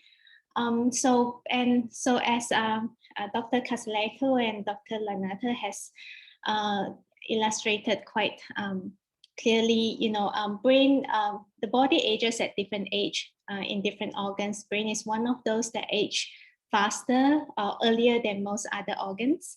And if we look at brain weight as a marker of brain aging, then we know that we probably have the heaviest brain at early 20s, which suggests that we might have the most brain cells at that time, which allow us to be most having the highest plasticity during that period of time. But for the past few decades, I think there has been a lot of studies showing that not every brain age at the same way. So as we age, most of us, as Dr. Casaletto has kindly illustrated, most of us has this slight decline in their memory recall ability. But if you look at this few patients circled in red here, you'll find that these are people that are at their 80s, but their memory are still comparable to those that are around their 50s. And those are people that we commonly call as aging super agers. And so if we compare this group of people with middle-aged individuals, and we'll see that not only their cognitive ability do not decline much, their brain also do not shrink much in volume when compared to middle-age control. So the yellow color here is like when you compare middle-age control and elderly control, there's a difference in volume. And so you see there's not much yellow and red here when you compare the super ages and middle-age controls. But not only that, they don't really shrink much in their volume, they even have a brain structure here called the anterior cingulate cortex that's actually larger than the middle-age control, which currently a lot of scientists think is quite probably one of the factors why they don't decrease in their cognitive functions. And then we also learned that they have different genetic components, they have different neural cells in that particular region. But most important, it also tells us that these people, they are generally also found to be more physically active in life. They are also commonly regarded as being social butterflies, so they are very socially engaging as well. And also they indulge in a lot of mentally stimulating activities, as Dr. Casaletto has highlighted. So like things like cognitive stimulating activities is helpful for keeping your brain healthy. So this is one of the way of us learning about how when looking about people aging in different ways, how that helps us understand brain health. And then also, like similarly, when we studied about people with varying education background, we also learned that people have different cognitive reserve. So like for the red and yellow here, it actually represents more Alzheimer's disease pathology, and blue means there's less Alzheimer's pathology. And so if we control for the clinical severity here, we'll find that those that have education level above high school have more AD pathology than those AD patients with education level below high school with the same clinical severity. So in other words, it actually means that if you have a higher education level, you have a higher cognitive reserve. So when the discrepancy between you and the dementia threshold is larger, whereas a lower reserve participants, lower reserve patient would have a more narrow discrepancy, and so they would have an earlier onset of the disease, and they will have less resilience towards AD pathology. And so with the same level of neuropathology in the brain, those that have higher cognitive reserve or higher education level will have a milder clinical severity. And we not only learn about a lot of important facts about brain aging through diversity in research, we also learn a lot of important facts about dementia preventions. So before we dwell more into that detail, I guess it also was actually mentioned previously, like brain is very region specific in terms of their functions. So like different brain regions have different functions. So if the blue here, which is like the frontal lobe, that's mainly governing like executive or abstract thinking or your empathy skill or creativity skill. And then we have the temporal lobes, which is like right above your ear. It's like more responsible for language, memory, and auditory function. And then we have the parietal lobe, that's more the sensory integration center and visual spatial function center. And then we have the occipital lobe, which is more like guiding your eye movement as well as your visual center. So different part of the brain is responsible for different functions. And as Dr. Lanata has described, dementia is an umbrella term. So dementia is like highlighting that the patient has a cognitive decline that impacted their social skill as well as their daily function. But there's many reasons that can contribute to that condition, right? So that's like what commonly thought as Alzheimer's disease, but there's also like what we actually previously have mentioned, like frontotemporal dementia or primary progressive aphasia, etc. So why does all this neurodegenerative disease manifest as dementia, but is different from each other? So one of the factors that may contribute to the discrepancy in their clinical symptom is actually that they have different protein deposition in the brain. So like, for instance, Alzheimer's disease has amyloid and tau protein, whereas Parkinson's disease or dementia with Lewy body has alpha-synuclein deposition. And then frontotemporal dementia often has TDP43 deposition. And all these proteins tends to deposit in different brain region. So that's why with the different functions at the different brain regions, they tend to exhibit their initial symptoms quite drastically different. And they also spread in a different manner. So that's why their subsequent symptoms are also quite different from each other. And so with that, we'll start looking at different population of people and how that tell us how we can prevent brain from developing dementia. So this is a study by Dr. Zach Miller from our center, and he found that people with language learning disability, or more commonly taught as dyslexia, has more vulnerability or like a higher prevalence for a logopenic primary progressive aphasia, which is a dementia disease that predominantly manifests with speech and language impairment. So on the pie chart that you can see above here, so generally the general population prevalence of dyslexia is around 10%, but for logopenic PPA, it goes up to 25%. So you can also see on the brain atrophy pattern here. So the red and yellow color is where the brain is atrophic. And so those without language disability can, with the same clinical severity, they can withstand more amount of atrophy. Whereas in those that has learning disability, even with a small region of atrophy, they already manifest with similar clinical severity.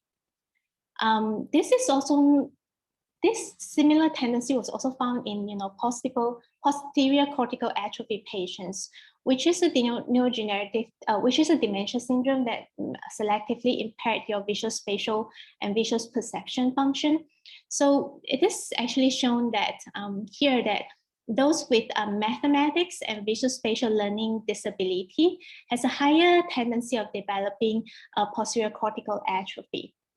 And they need less extent, like the logopenic PPA, they need less extent of atrophy to manifest symptoms. So by looking at learning differences population, we realize that there's domain-specific, these domain-specific learning differences may actually be associated with domain-specific vulnerability as well as domain-specific neurodegenerative diseases.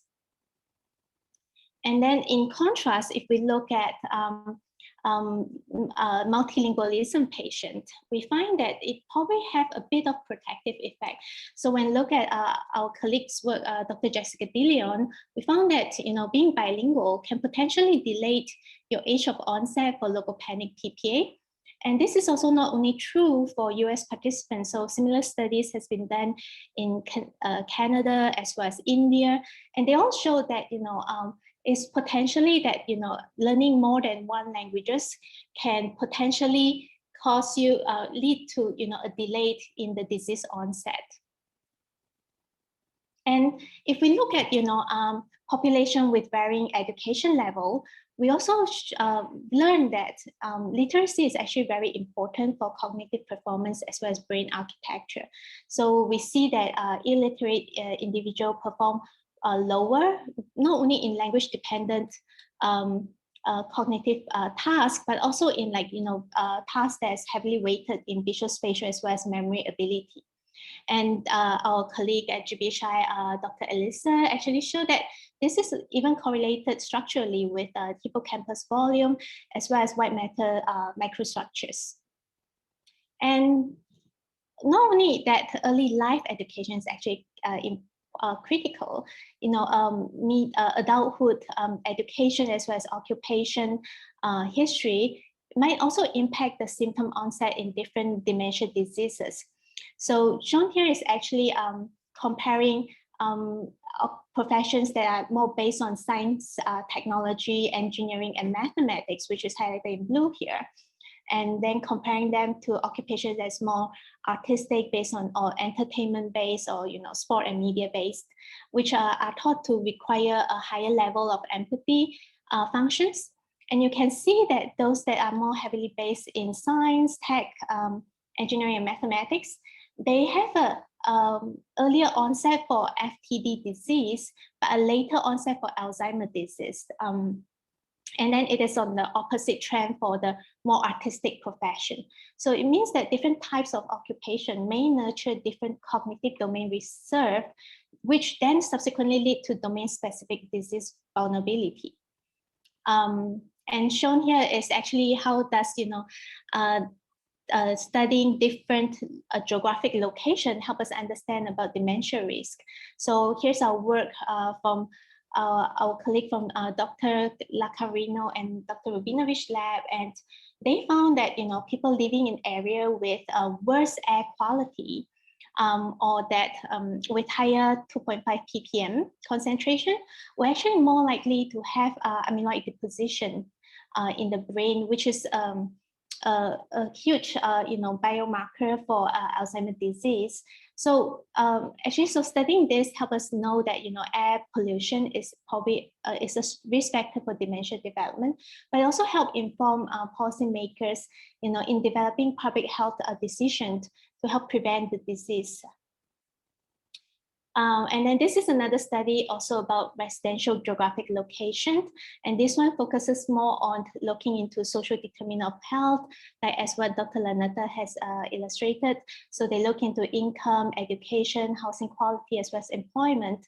And this study showed that, neighborhood where all this social determinant of health is more disadvantaged is actually associated with like 2.18 increased odds of developing Alzheimer's disease neuropathology. So it actually, in a way, highlight or inform us that, it is important also to look into social biological mechanism when studying dementia disease. And this is Dr. Lanata's as well as Dr. Pina Escurada's study on homelessness. And it actually highlights that, homelessness can be possibly a symptom of neurodegenerative diseases. And that if it is a disease, if it's a huge, one of the contributing factors of becoming homelessness, it probably also highlights that, they might need different form of supportive system as well as, interventions to help them to relocate to, a housing situation. And I guess a lot of you might be well aware, like dementia has different sex predilection. So like, for instance, Alzheimer's disease occurred more in females, vascular dementia with Lewy body and Parkinson's disease dementia is more often in male. And then like for BVFPD and normal pressure hydrocephalus is more balanced. And then through like including both sexes in studying dementia, we learned that, actually, women that undergone hysterectomy have a higher risk of developing dementia. And so with that finding, this eventually led to a few multiple clinical trials in investigating, the therapeutic effects of hormone replacement in AD individuals. It's also important, I guess, to look into the different race, ethnicity, as well as genetics. So when discussed about late onset Alzheimer's disease, one of the strongest risk factor gene for AD is actually ApoE4.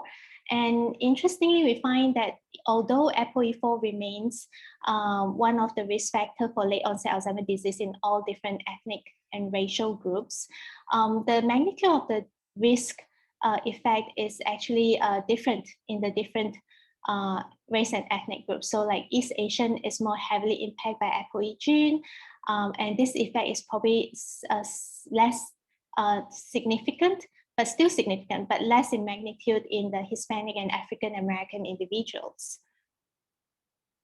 And then, so, like by looking into the different education background, occupation history, environmental factors, we learned a lot of important facts about dementia risk factors. And then we can also see how that help us better inform us in developing strategies to diagnose dementia. So for instance, one of my research focus is looking into how different languages with the distinct linguistic features affects the symptomatology of dementia disease. So for instance, Chinese language is a tonal language. So like different tones with the same syllables constitute different meanings. And so like, for instance, one syllable tongue twister here named shi shi shi shi shi shi shi shi shi shi shi shi. It really means like a poet named Shi lives in a stone house, ate a lion, and swear to eat 10 lions. And so by looking into tones, we realize that it is a very good marker for us to identify one of the dementia disease, which is the non-fluent PPA, that also present with prominent motor speech impairment. And we also found that their ability to repeat tones is actually quite correlated with volumetric change over regions that we found in English speakers that are critical to motor speech programming. So suggesting that the same brain regions actually contribute to different forms of motor speech symptoms in the different language speakers, likely due to linguistic differences. This is also true for orthographic skills because English language and Chinese language adopts very different orthographic scripts. So compared with English language, Chinese language users that when suffer from dementia exhibit different form of writing impairments. And likely because they rely on different cognitive components to perform or complete the same orthographic dictation task. And you would think that, probably this is only probably seen in languages that are within different language family. But even languages that are within the same language family, like English and Italian, we were also able to see language-specific symptomatology. So when we compared English monolingual non-fluent PPA with Italian monolingual non-fluent PPA, we found that they produce different form of motor speech impairment. So, and this is believed to be related to the prevalence of consonant clusters as well as consonant vowel sequences in both languages. But it's not only about language. There's still also a substantial proportion of world population that are illiterate around the world. And they often also, receive formal diagnosis later than the literate population. So including the illiterate population is very important for brain health as well as dementia diagnosis and prevention. In India, they realized they had a huge population they had a substantial population that's illiterate. So Dr. Iyer actually developed quite a number of cognitive assessment tools that's less dependent on written language, like where they use hand gesture instead for number, and then they use wood stick instead, like to generate a visual spatial figure instead of using pen and pencil to draw figures. So it's developing all this, language adapted or, assessment tools only possible when, people from different language background or different literacy participate in research. And potentially, diversity in research study also inform our strategy in treating dementia illness.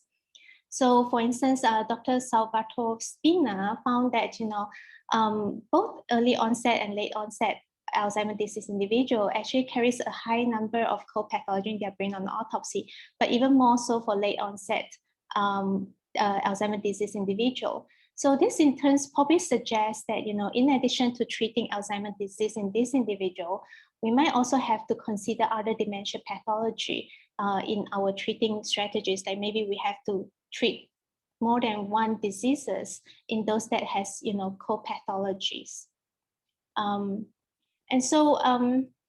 And we definitely have a lot of room to improve, in increasing diversity in research participants as well as medical care. A recent study by our colleague, Dr. Elena Choi, actually showed that, compared with white Medicare beneficiaries, individuals that identified as Asian, Black, or Hispanic were less likely to receive a timely diagnosis.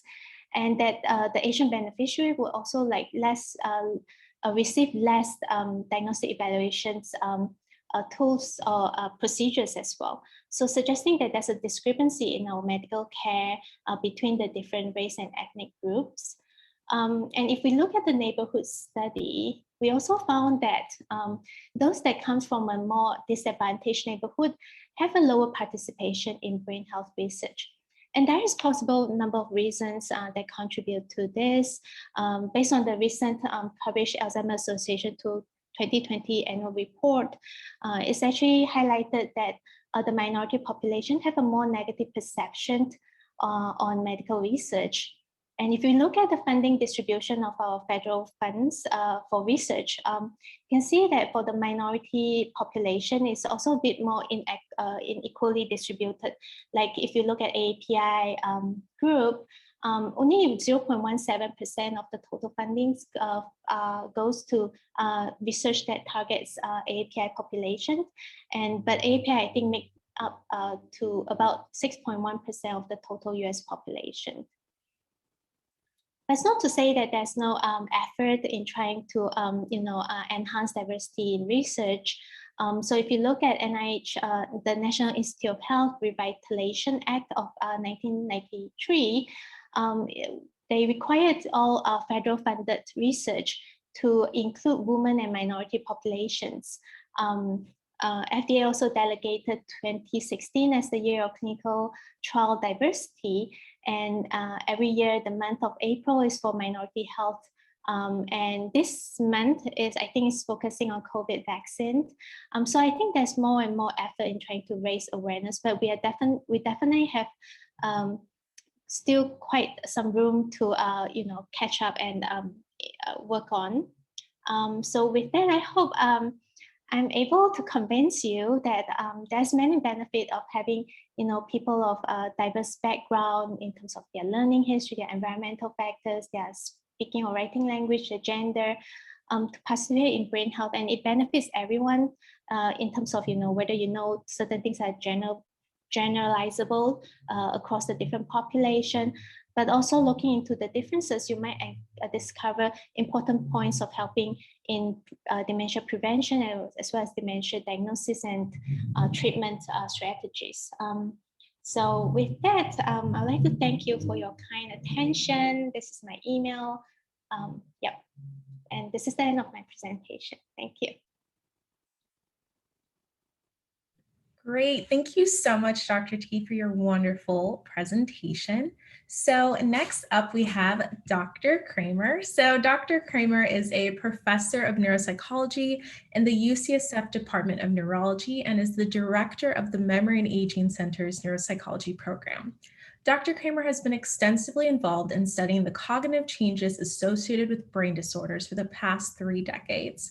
Much of his work has been devoted to identifying the different ways in which aging and neurodegenerative diseases affect memory and other abilities, and uses these differences to truly improve differential diagnosis in clinic.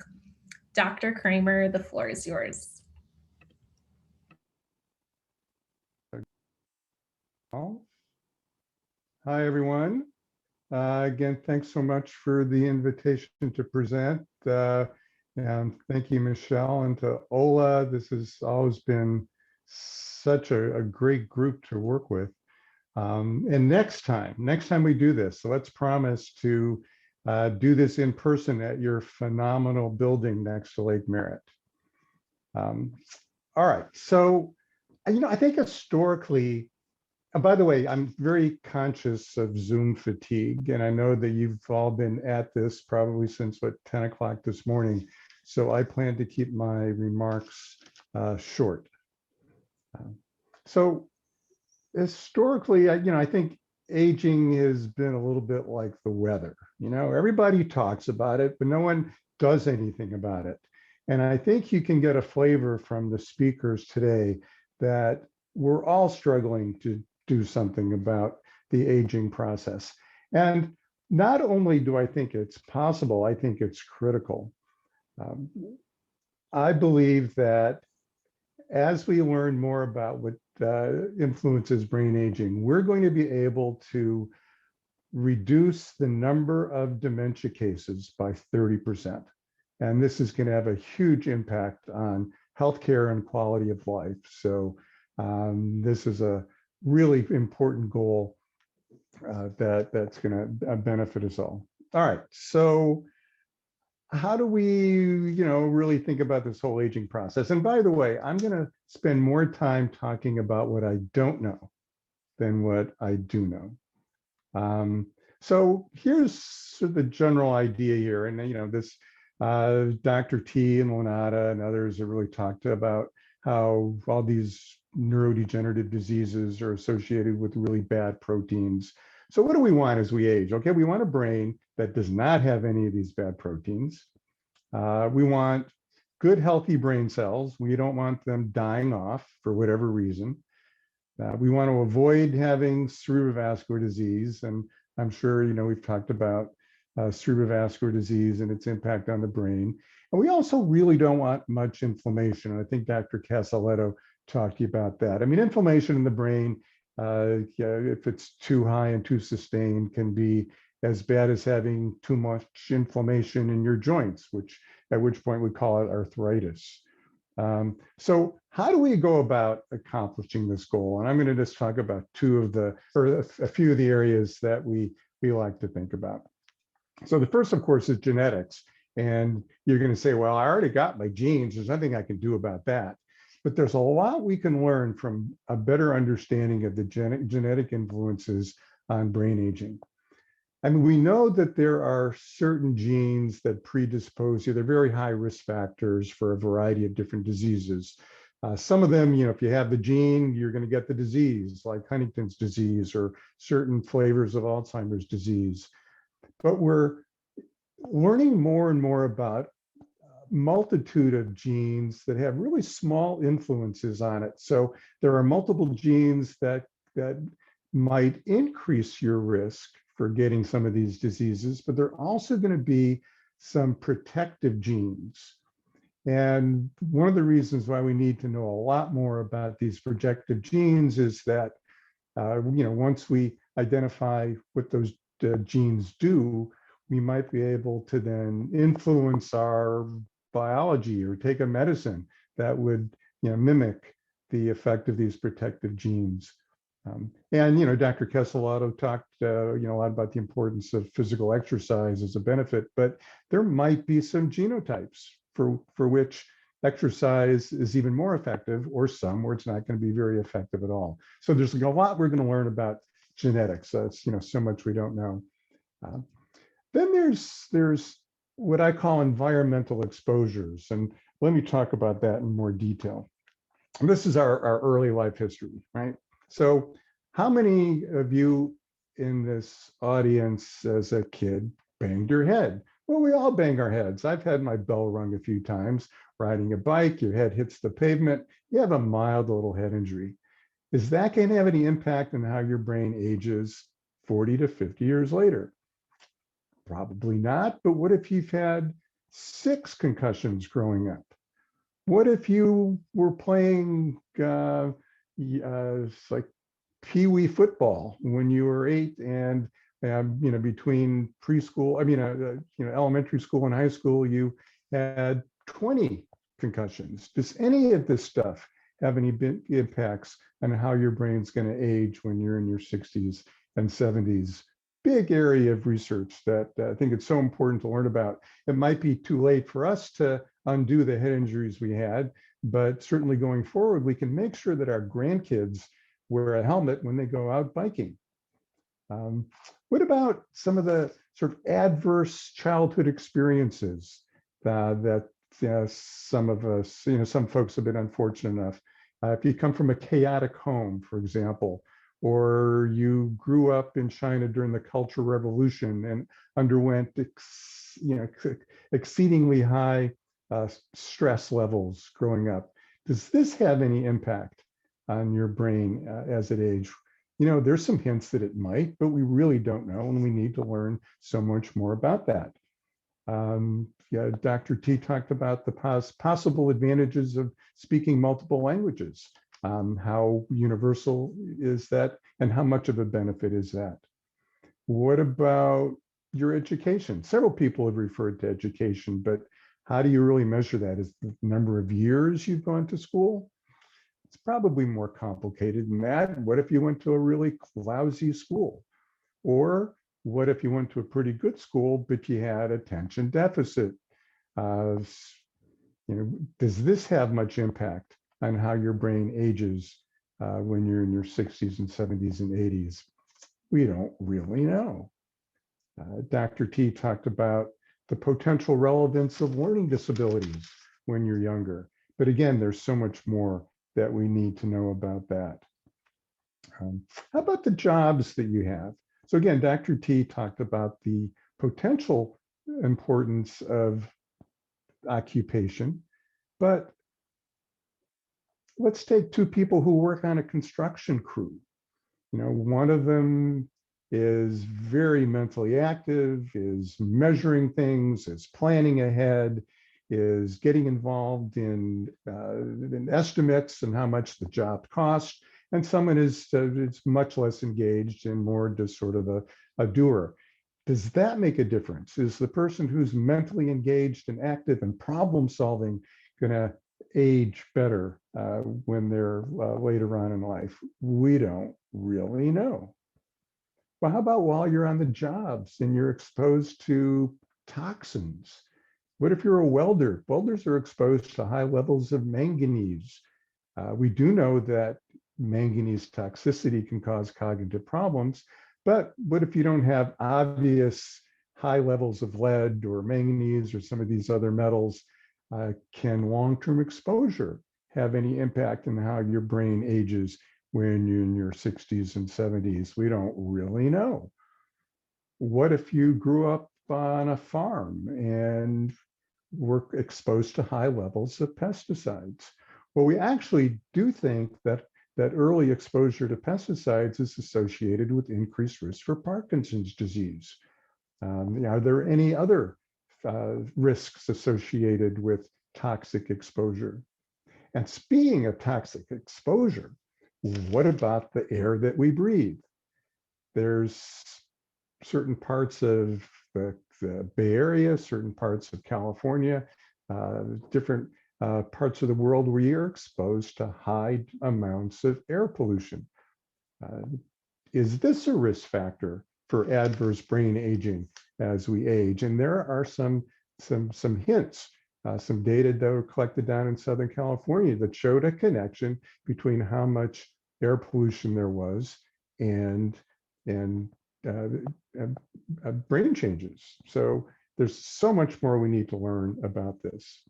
How about how active you were when you were young? You know, when you were a teenager, were you out there doing sports or were you a couch potato? Does this matter? Well, no one really studied this systematically until over the last 10 years, so we don't really know about that. What if you were overweight? Well, you know, we know that, in fact, this is work done at our very own Kaiser in Oakland, that if you had way too much belly fat when you were in your 40s, you were at greater risk for getting a dementia when you were in your 70s and 80s. The exact reasons for this aren't clear, but there's so much we don't know. What about if you were a smoker through much of your life? You know, you quit smoking when you were 40. Does the fact that you were smoking a pack a day between 20 and 40 matter? Don't know. What about drug use? What about medications? You know, what if you're asthmatic and we're on steroid inhalants for years and years? Does that matter? We don't really know. And then, of course, there's your current lifestyle, current behaviors.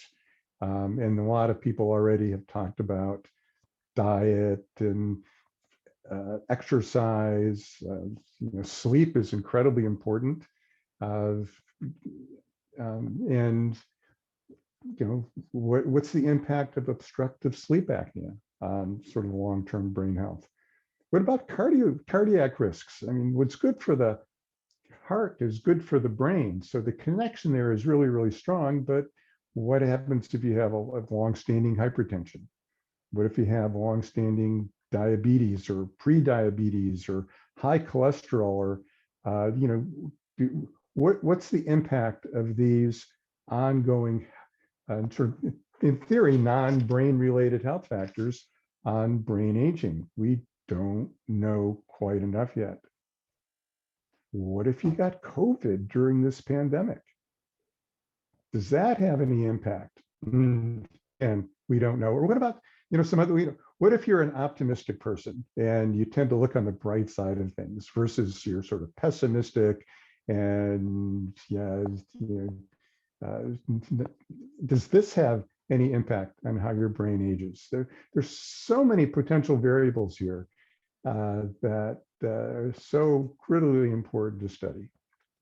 Here are some more questions, and I think some of this has been alluded to.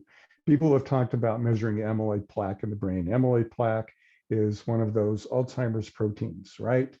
So this picture on the left is one of these fancy PET scans that's measuring amyloid plaque. This is from a normal individual, and as you can see, there is no amyloid plaque. How about this person on the right? There's tons of amyloid plaque. This looks like an Alzheimer's patient, but in fact, this particular person is completely normal. Not only are they normal, but we have longitudinal data on this person, and their memory is not only above average, but it stays above average. We're not seeing any decline in this person. How is it possible that this person who has tons of these bad proteins in their brain is so resilient? This is one of these little puzzles, one of these mysteries that it's so important for us to learn more about. Here's even more questions, all right? So there's been a lot of discussion of cerebrovascular disease, and here's an MRI of someone who's in his mid-70s, and you don't really see any white matter injury or cerebrovascular disease, maybe a tiny bit over here and over here. And then, you know, you've got someone here with massive amounts of cerebrovascular disease. This person is completely normal. How is that? You know, what is it about them that allows them to be so protected from cerebrovascular disease? So these are the challenges we're facing. How do we think about this? Well, Dr. P talked about this variability in brain aging, and we try and study folks as deeply as possible in our very multidisciplinary longitudinal program. We look at blood to look at inflammation, genetics. We're trying to measure all these bad proteins in the blood. We can measure all the vascular risk factors. We do tons of imaging, not just MRI, but fancier PET scans to give us an idea of not these protein content, the volume of the brain, someone's cerebrovascular disease. I think Dr. Casaletto may have talked about measuring how our blood flows. And then, of course, we do a very deep dive into someone's clinical picture.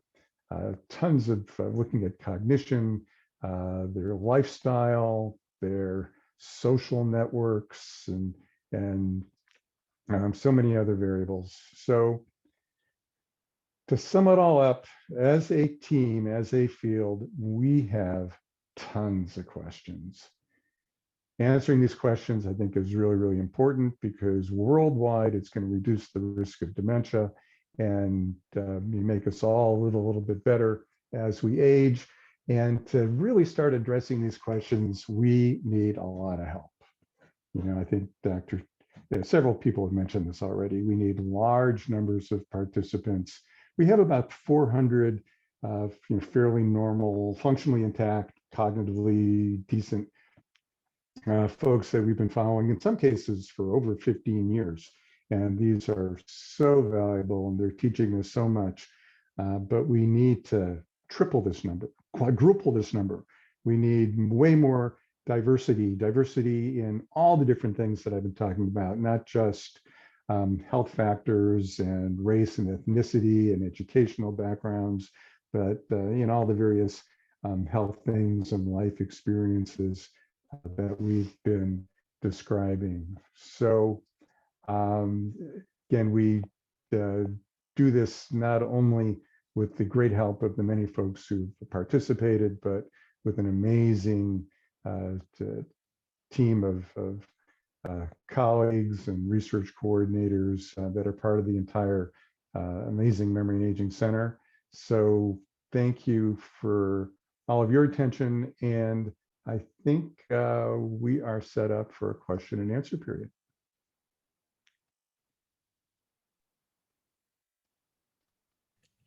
Great. Thank you so much, Dr. Kramer, for your wonderful talk.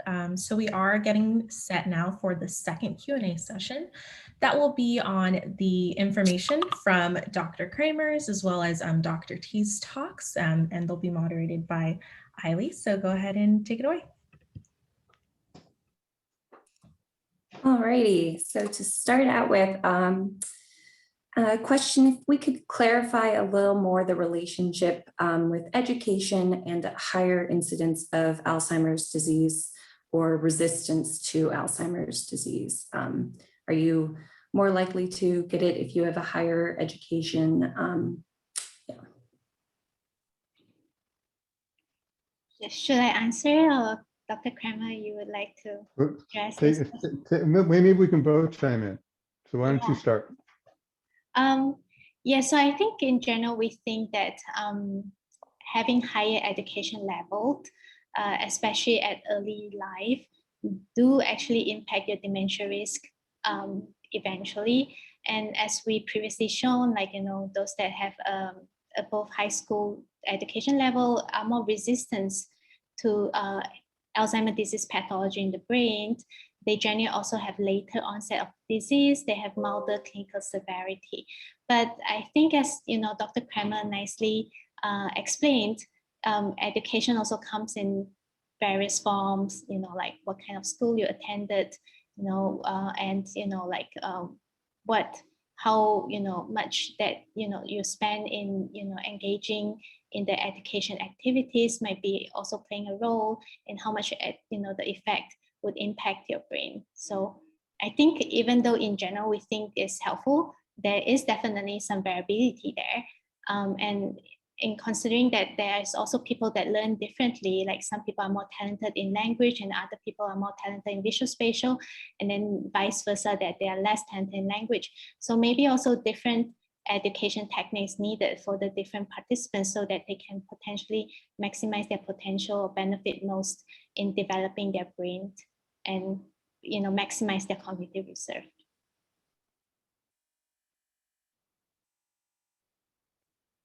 Is it me or is my screen frozen? No, your screen's working fine. Yeah, you're not frozen. I'm not frozen, Okay, just Boon lead. Okay, okay, I think it's working Great. now.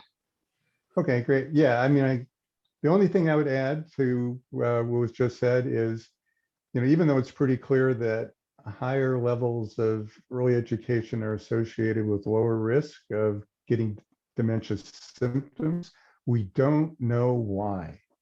We really don't know the biological mechanisms for that and what actually is happening in the brain.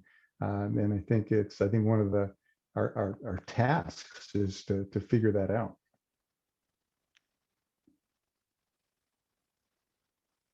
Okay, next up, can the negative effects of hysterectomy be balanced by hormone replacement therapy?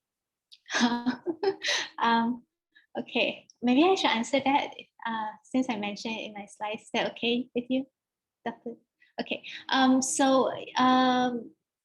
I guess there are, like, I think, as far as I know, I think 10, almost 16 clinical trials on hormone therapy for Alzheimer's disease participants. I think it's still inconclusive yet, given the discrepancy in the results, and it can be because of a number of reasons. There are studies showing that there's a different effect in hormone therapeutic effect between the ApoE4 positive and ApoE4 negative populations, and also that hormone therapy comes in different forms, like there's estrogen, there's progesterone, and then there's a mixture of both. And then how is it given? Like, there are also the timing, that's an issue. Do you give it right after hysterectomy, or do you give it like years after hysterectomy? That has also been shown to be a factor on whether hormone therapy works for Alzheimer's disease participants. And then how often do you administer it? That is also, like, the regimen also varies between the different clinical trials, which is why it seems that, that they haven't reached a clear conclusion yet, whether this is a possible, direction to head towards helping, at least in some ways, delaying the onset of dementia, or in some, I guess it's less likely treating it, but delaying or preventing it, hopefully preventing it in some ways.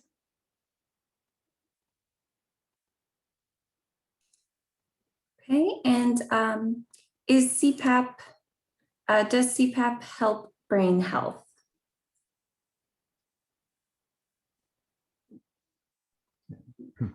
Dr. So, Kramer, do you want? Yeah. Yeah, I think that anything that helps your sleep is going to help your brain health. So if you can't get into deep sleep because you can't really breathe and you're waking up all the time, we know, for example, that during your deeper sleep, you're helping to consolidate new memories, and also you're clearing out some of these bad proteins that folks have talked about. So sleep is important. Yeah,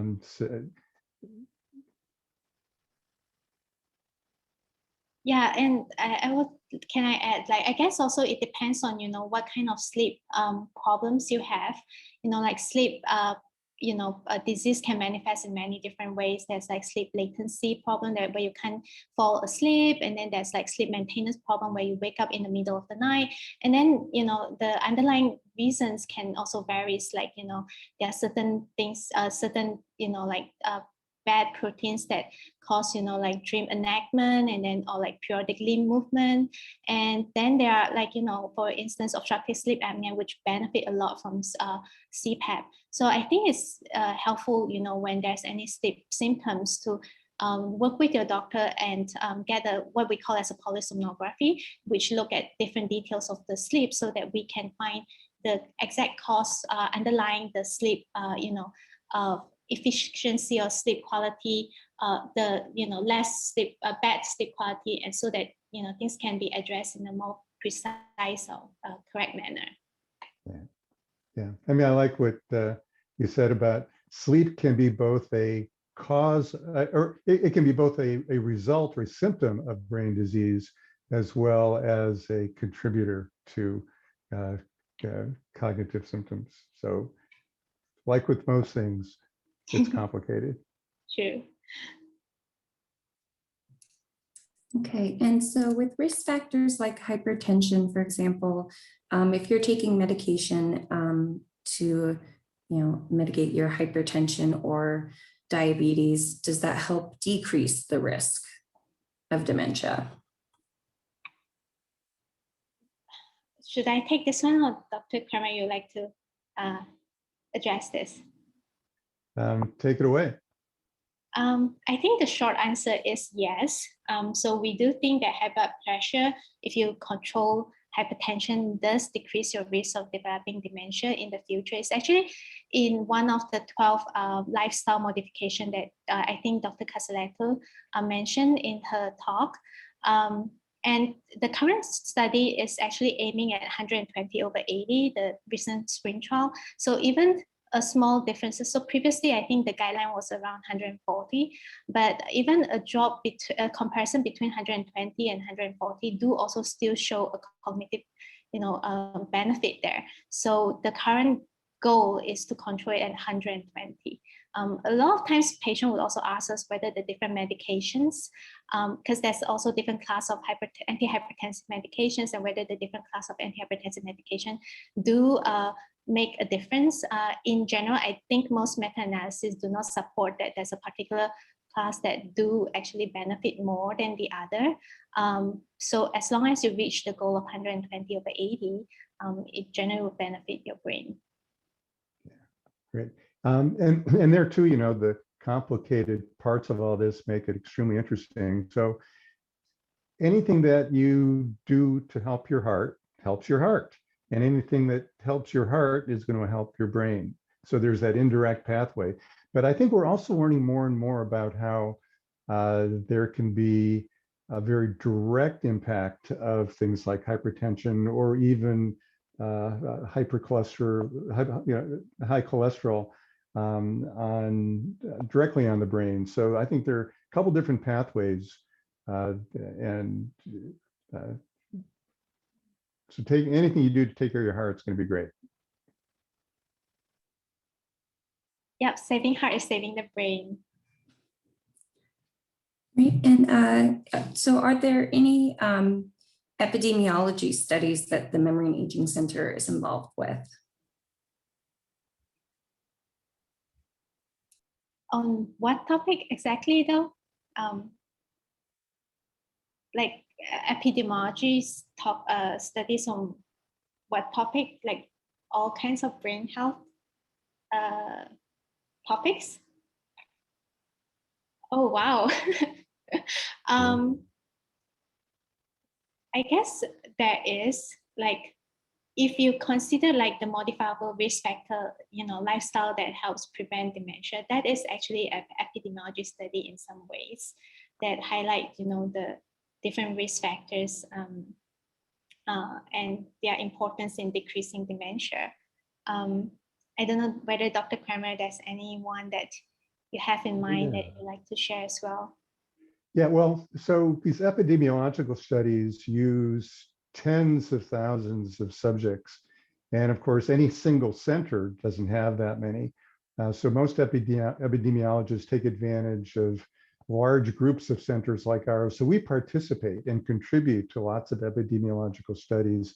And some of our colleagues like Maria Gleamore, who's an epidemiologist, and Christine Yaffe, again, another colleague associated with our center, leads some of these larger multi-site epidemiological studies. So yeah, we absolutely contribute, and members of our center absolutely do lead these really important projects.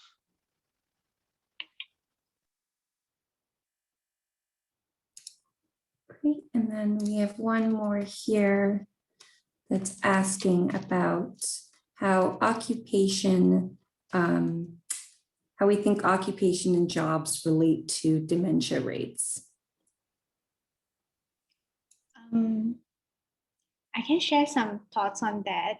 There have been studies highlighting that higher, occupation attainment, like higher complexity in the occupation that they held, in the majority of their working life do actually have some, benefit to their cognitive reserve or their risk of developing dementia in the future. And as we also discussed in the talk, that in the type of occupation might nurture different parts of your brain, and thus actually helps with different vulnerability or different, neurodegenerative, or preventing against different neurodegenerative diseases. And so, but I also often think of it as a continuously cognitive stimulating situation, where we think that, learning in early life is education, but learning in adulthood is also very tied in with your occupation. So it is like a continuously cognitive stimulating process, which we also wish that it also extend all the way into late life, where you continuously learn new things and you continually do, cognitively challenged tasks to help with building cognitive resilience against bad proteins. Totally agree. Great. Well, that will wrap up our second Q&A session. I also just want to note we had a lot of great questions asking if there were ongoing studies and how to participate. And so I'm going to put both Dr. Kramer's lab's website and the Memory and Aging Center website in the chat, and I encourage people to explore those websites. And we'll also put our contact information. Any of the research coordinators, myself, Ola, would be happy to speak with you more and connect you with different studies. And Eileen helped build that website, so you know it's good. I had help, but yes, thank you. All right, Ola, I will toss it back to you then. Perfect, great. Thank you for the wonderful Q&A session and for the wonderful talks today. It's been really lovely. So now that we're done with the talks and the Q&A sessions, we would be pleased to have Corey do a relaxation tip session before we lead into the prize drawing. All right. I think we're on now. Yes. Hello, greetings. My name is Corey Action.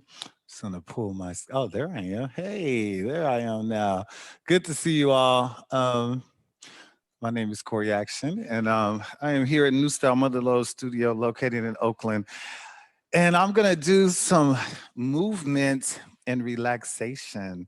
So please take note of, like I heard one of the panelists say that, having that fatigue, the Zoom fatigue. So maybe you wanna do this also with me. Let's try here. So we'll try first is I'm gonna just go ahead and I'm gonna drink some water because, one of the things you wanna do when you wanna relax, breathing and getting, just some hydration in your body.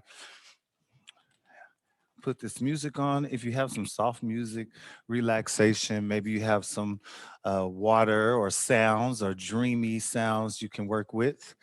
And you just want to get your space and your body ready. Right now I have a sweatshirt on, and usually, you come home from working or whatever you're doing of the day and you're still dressed. So I'll just start just like taking a deep breath in. I try to do that 10 times.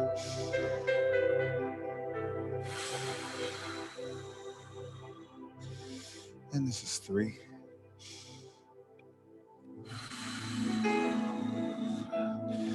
And 4. This is to let your body know that you are now okay to relax. 5.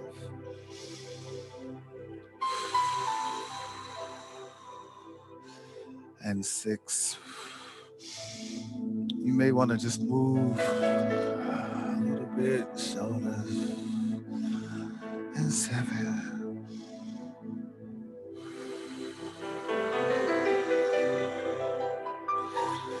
And 8.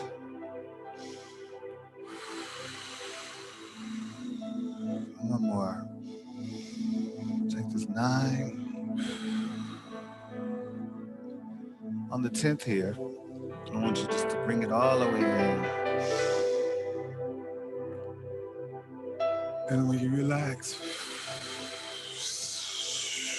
let your body just relax.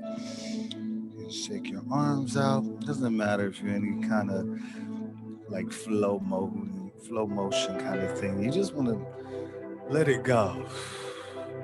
Have a seat if you're at your bed or your couch. Just level yourself out. As you level yourself out, and take your shoes off. Because most likely you have on your shoes after a long day or a short day or just a walk out or just before bed. If you wear your shoes in your house. And if you don't, you can just take them, leave them wherever they are. Yes. You can take your socks off too. I'm gonna leave mine on because they match with my outfit. Let's reach under here. I'm gonna take this sweatshirt off just to get a little more room. And as I do that, you just stretch around. Everyone can't reach all the way up. So even if you're at the head or you're behind the neck, that's fine also. As you get yourself ready to relax more. You may fold up your clothes, you may not. Whatever makes you relax better. And just put your feet on the floor apart in your hands. And all I want to do is just lift my shoulders up here 5 times or 6. 1, 2, 3, 4, and 5. Good. Now just take your fingers, if they're at the edge of the bed, you want to just move around. You hear that piano? You can play your piano. Stretch those fingers out. Like a little baby on a big piano, you really have to stretch your fingers out there.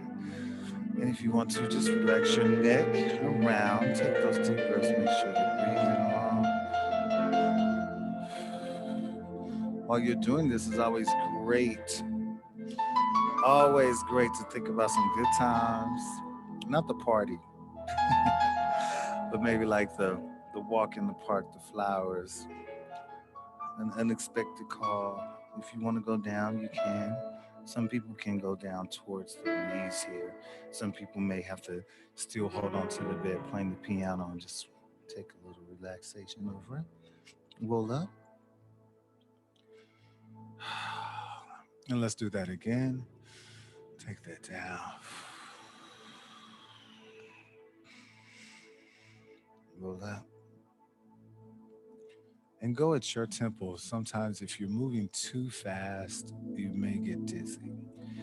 If you're moving too slow, you may get dizzy also. You may fall asleep down there. Who knows? Depends on how relaxed you are. But whatever, it feels good and feels safe. Your feet here on the floor, just go ahead and take one foot out to the heel. And as you'll have one heel on the floor, rotate your ankle around if you can, the toes and the arch. And it doesn't have to go like any kind of particular way, just move it around so you know it's there.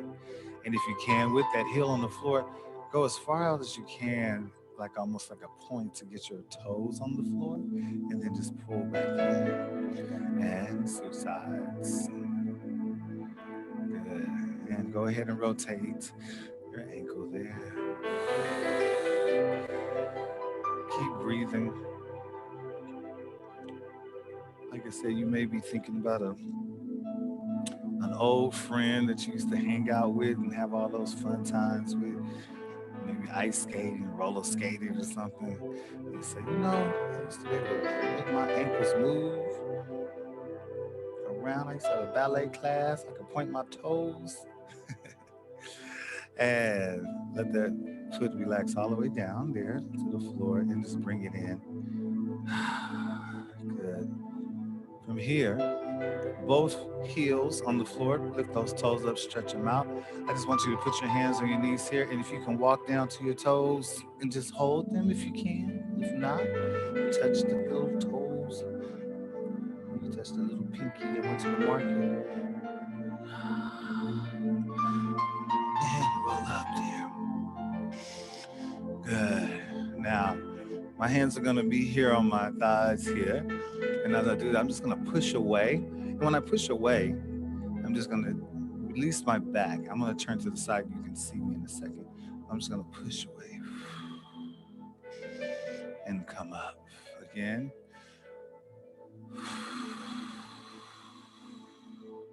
And come up and again. Come up 2 more times. You don't have to do this one, but I want you to see what I'm doing here. I have my hands here and I just release in the back. And come up. And one more time. And come up. Now I'm actually facing the front. I was just showing you from the side here. Now, put your hands back onto the side here. Reach out a little bit across the bed if you have enough room there. Good. And just lean over. Let your head relax. And the other way. Nice little boat ride, like maybe canoe. Canoe might be too big. A sailboat in the bay, not the ocean. And just relax. If you can circle your head around, you don't have to go to the back. You can stay on the side here and come back around to the front. And again. And one more time. Good. Now, straight ahead here. Now look to your right side or left side, but I'm going to look over here to my right side. And I want to take my eyes over there first. And then I want to move my eyes back to the front here. And then my eyes over to the side and then move. Yes, eyes to the front. Head, yes, eyes to the side. Good. And eyes to the front. Head, eyes to the side. Good. Great job there. And hands up above the head. Flap your arms around. If you can stretch up there.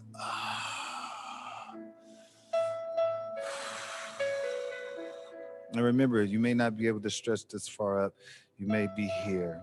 You may be here. You may be here. Wherever you are, be there. Good. And now just let it flow down. And as you should feel your body like a little more relaxed there. If you are, you can take it to the side. I just lean over here because it's almost time to go to sleep here. Because we only want to do this for like maybe 10 minutes. Lay on your back there, palms to the ceiling. Bring your feet up. Good. If you can, let them relax to the side. You can turn your palms over. Take a deep breath in. Bring it back and switch. All this, you take your own timing with this. If you want to just grab a leg in, pull that in, that's fine. Doesn't have to be super stretchy. It's just letting your body know that it's time to relax. And by this time, usually by this time, you can lay there for a second and close your eyes. And just think of all those things that make you feel good. You can try the sheep if you like, with numbers or things like that. But because you took those 10 breaths in the beginning and you did a little stretching, your body will react to that and you'll be able to relax and have a better sleep, hopefully. All right. I think I'm going to go to sleep.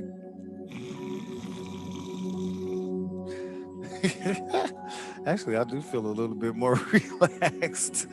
I thank you all. My name is Corey Action, and I just like to move my body, and I like for people to move their bodies and feel good when they're doing it. And you should get a good night's sleep, and you should just take deep breaths. Deep breaths will always help you relax.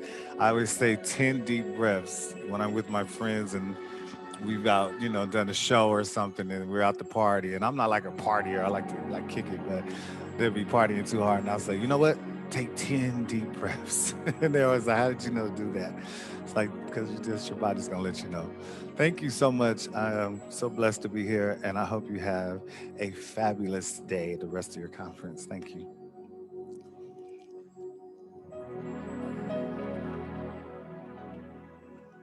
Thank you. Thank you so much, Corey. I already feel more relaxed. That was a wonderful, wonderful session. I know, I was like, I better go to sleep now. Thank you. Have a great day. Thank you all. Thank you so much. Peace. Great. So now for the last part of the symposium will be the prize drawing led by Michelle from the Downtown Oakland Senior Center. So Michelle, the floor is yours.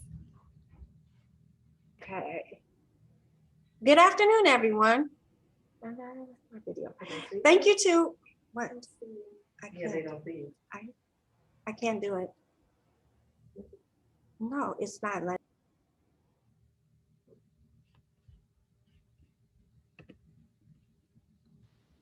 Start video.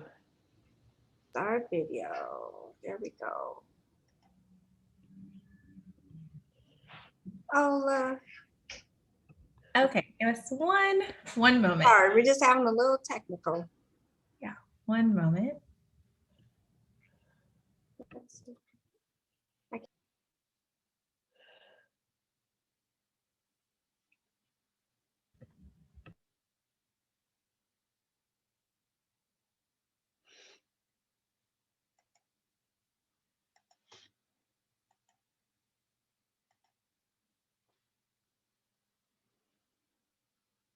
Great, we're going to take a short break while we just troubleshoot some of the videos. So I'll go ahead and just share my screen so we can play some relaxation music in the meantime.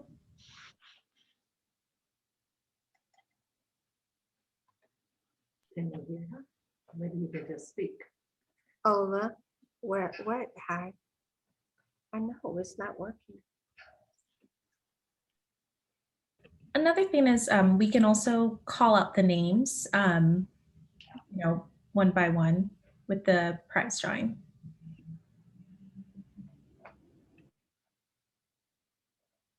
Okay, perfect. We can see your screen now.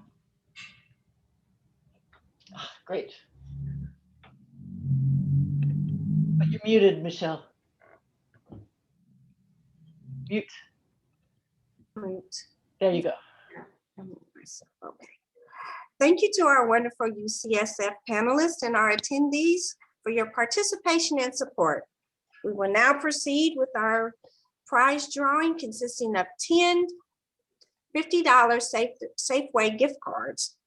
Attendees' names have been added to our wheel, our online wheel, and if you win, please call the center at 510-238-3284 or send us an email at DOSC@oaklandca.gov. That's 510-238-3284 or at our email at DOSC@oaklandca.gov to claim your prize. Let the games begin.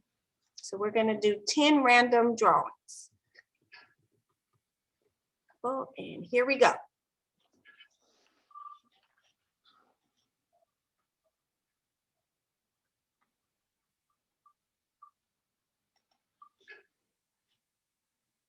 Oh, Miss Joanne Jason is our first winner.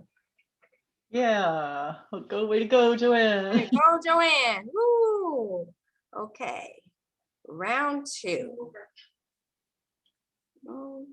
And round two.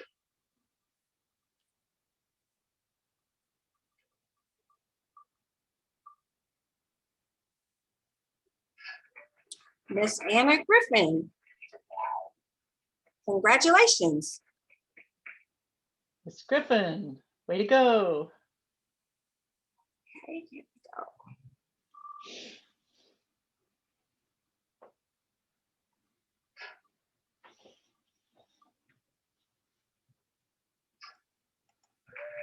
Miss Estelle Snyder, congratulations. Our third winner.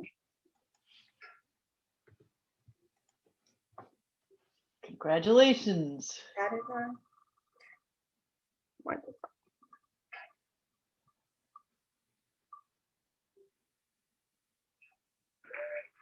Miss Sango, Dr. Baldwin, Atkins Soga. Congratulations. Mr. Sango or Mr. Sango. Sorry.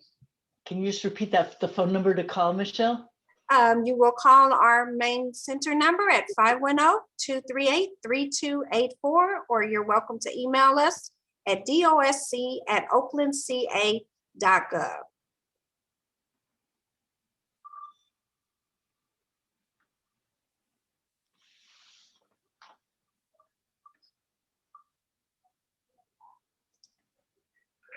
Now let's enhance our next winter.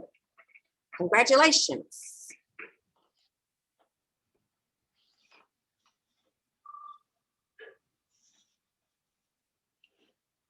Hey, congratulations.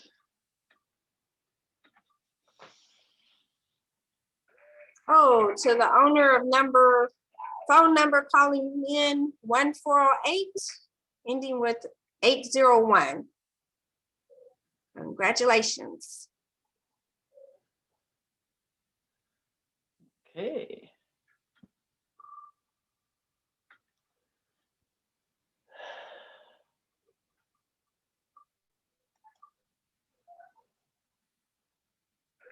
Terry McIntosh is our next winner.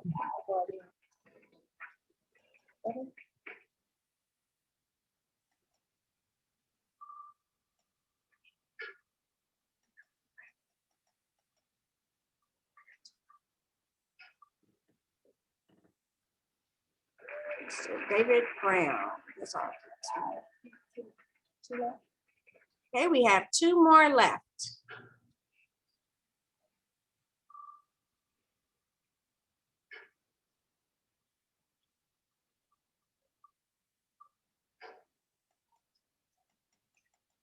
Mr. Peter Bank. Congratulations. Here we go. Our last and final winner. Here we go.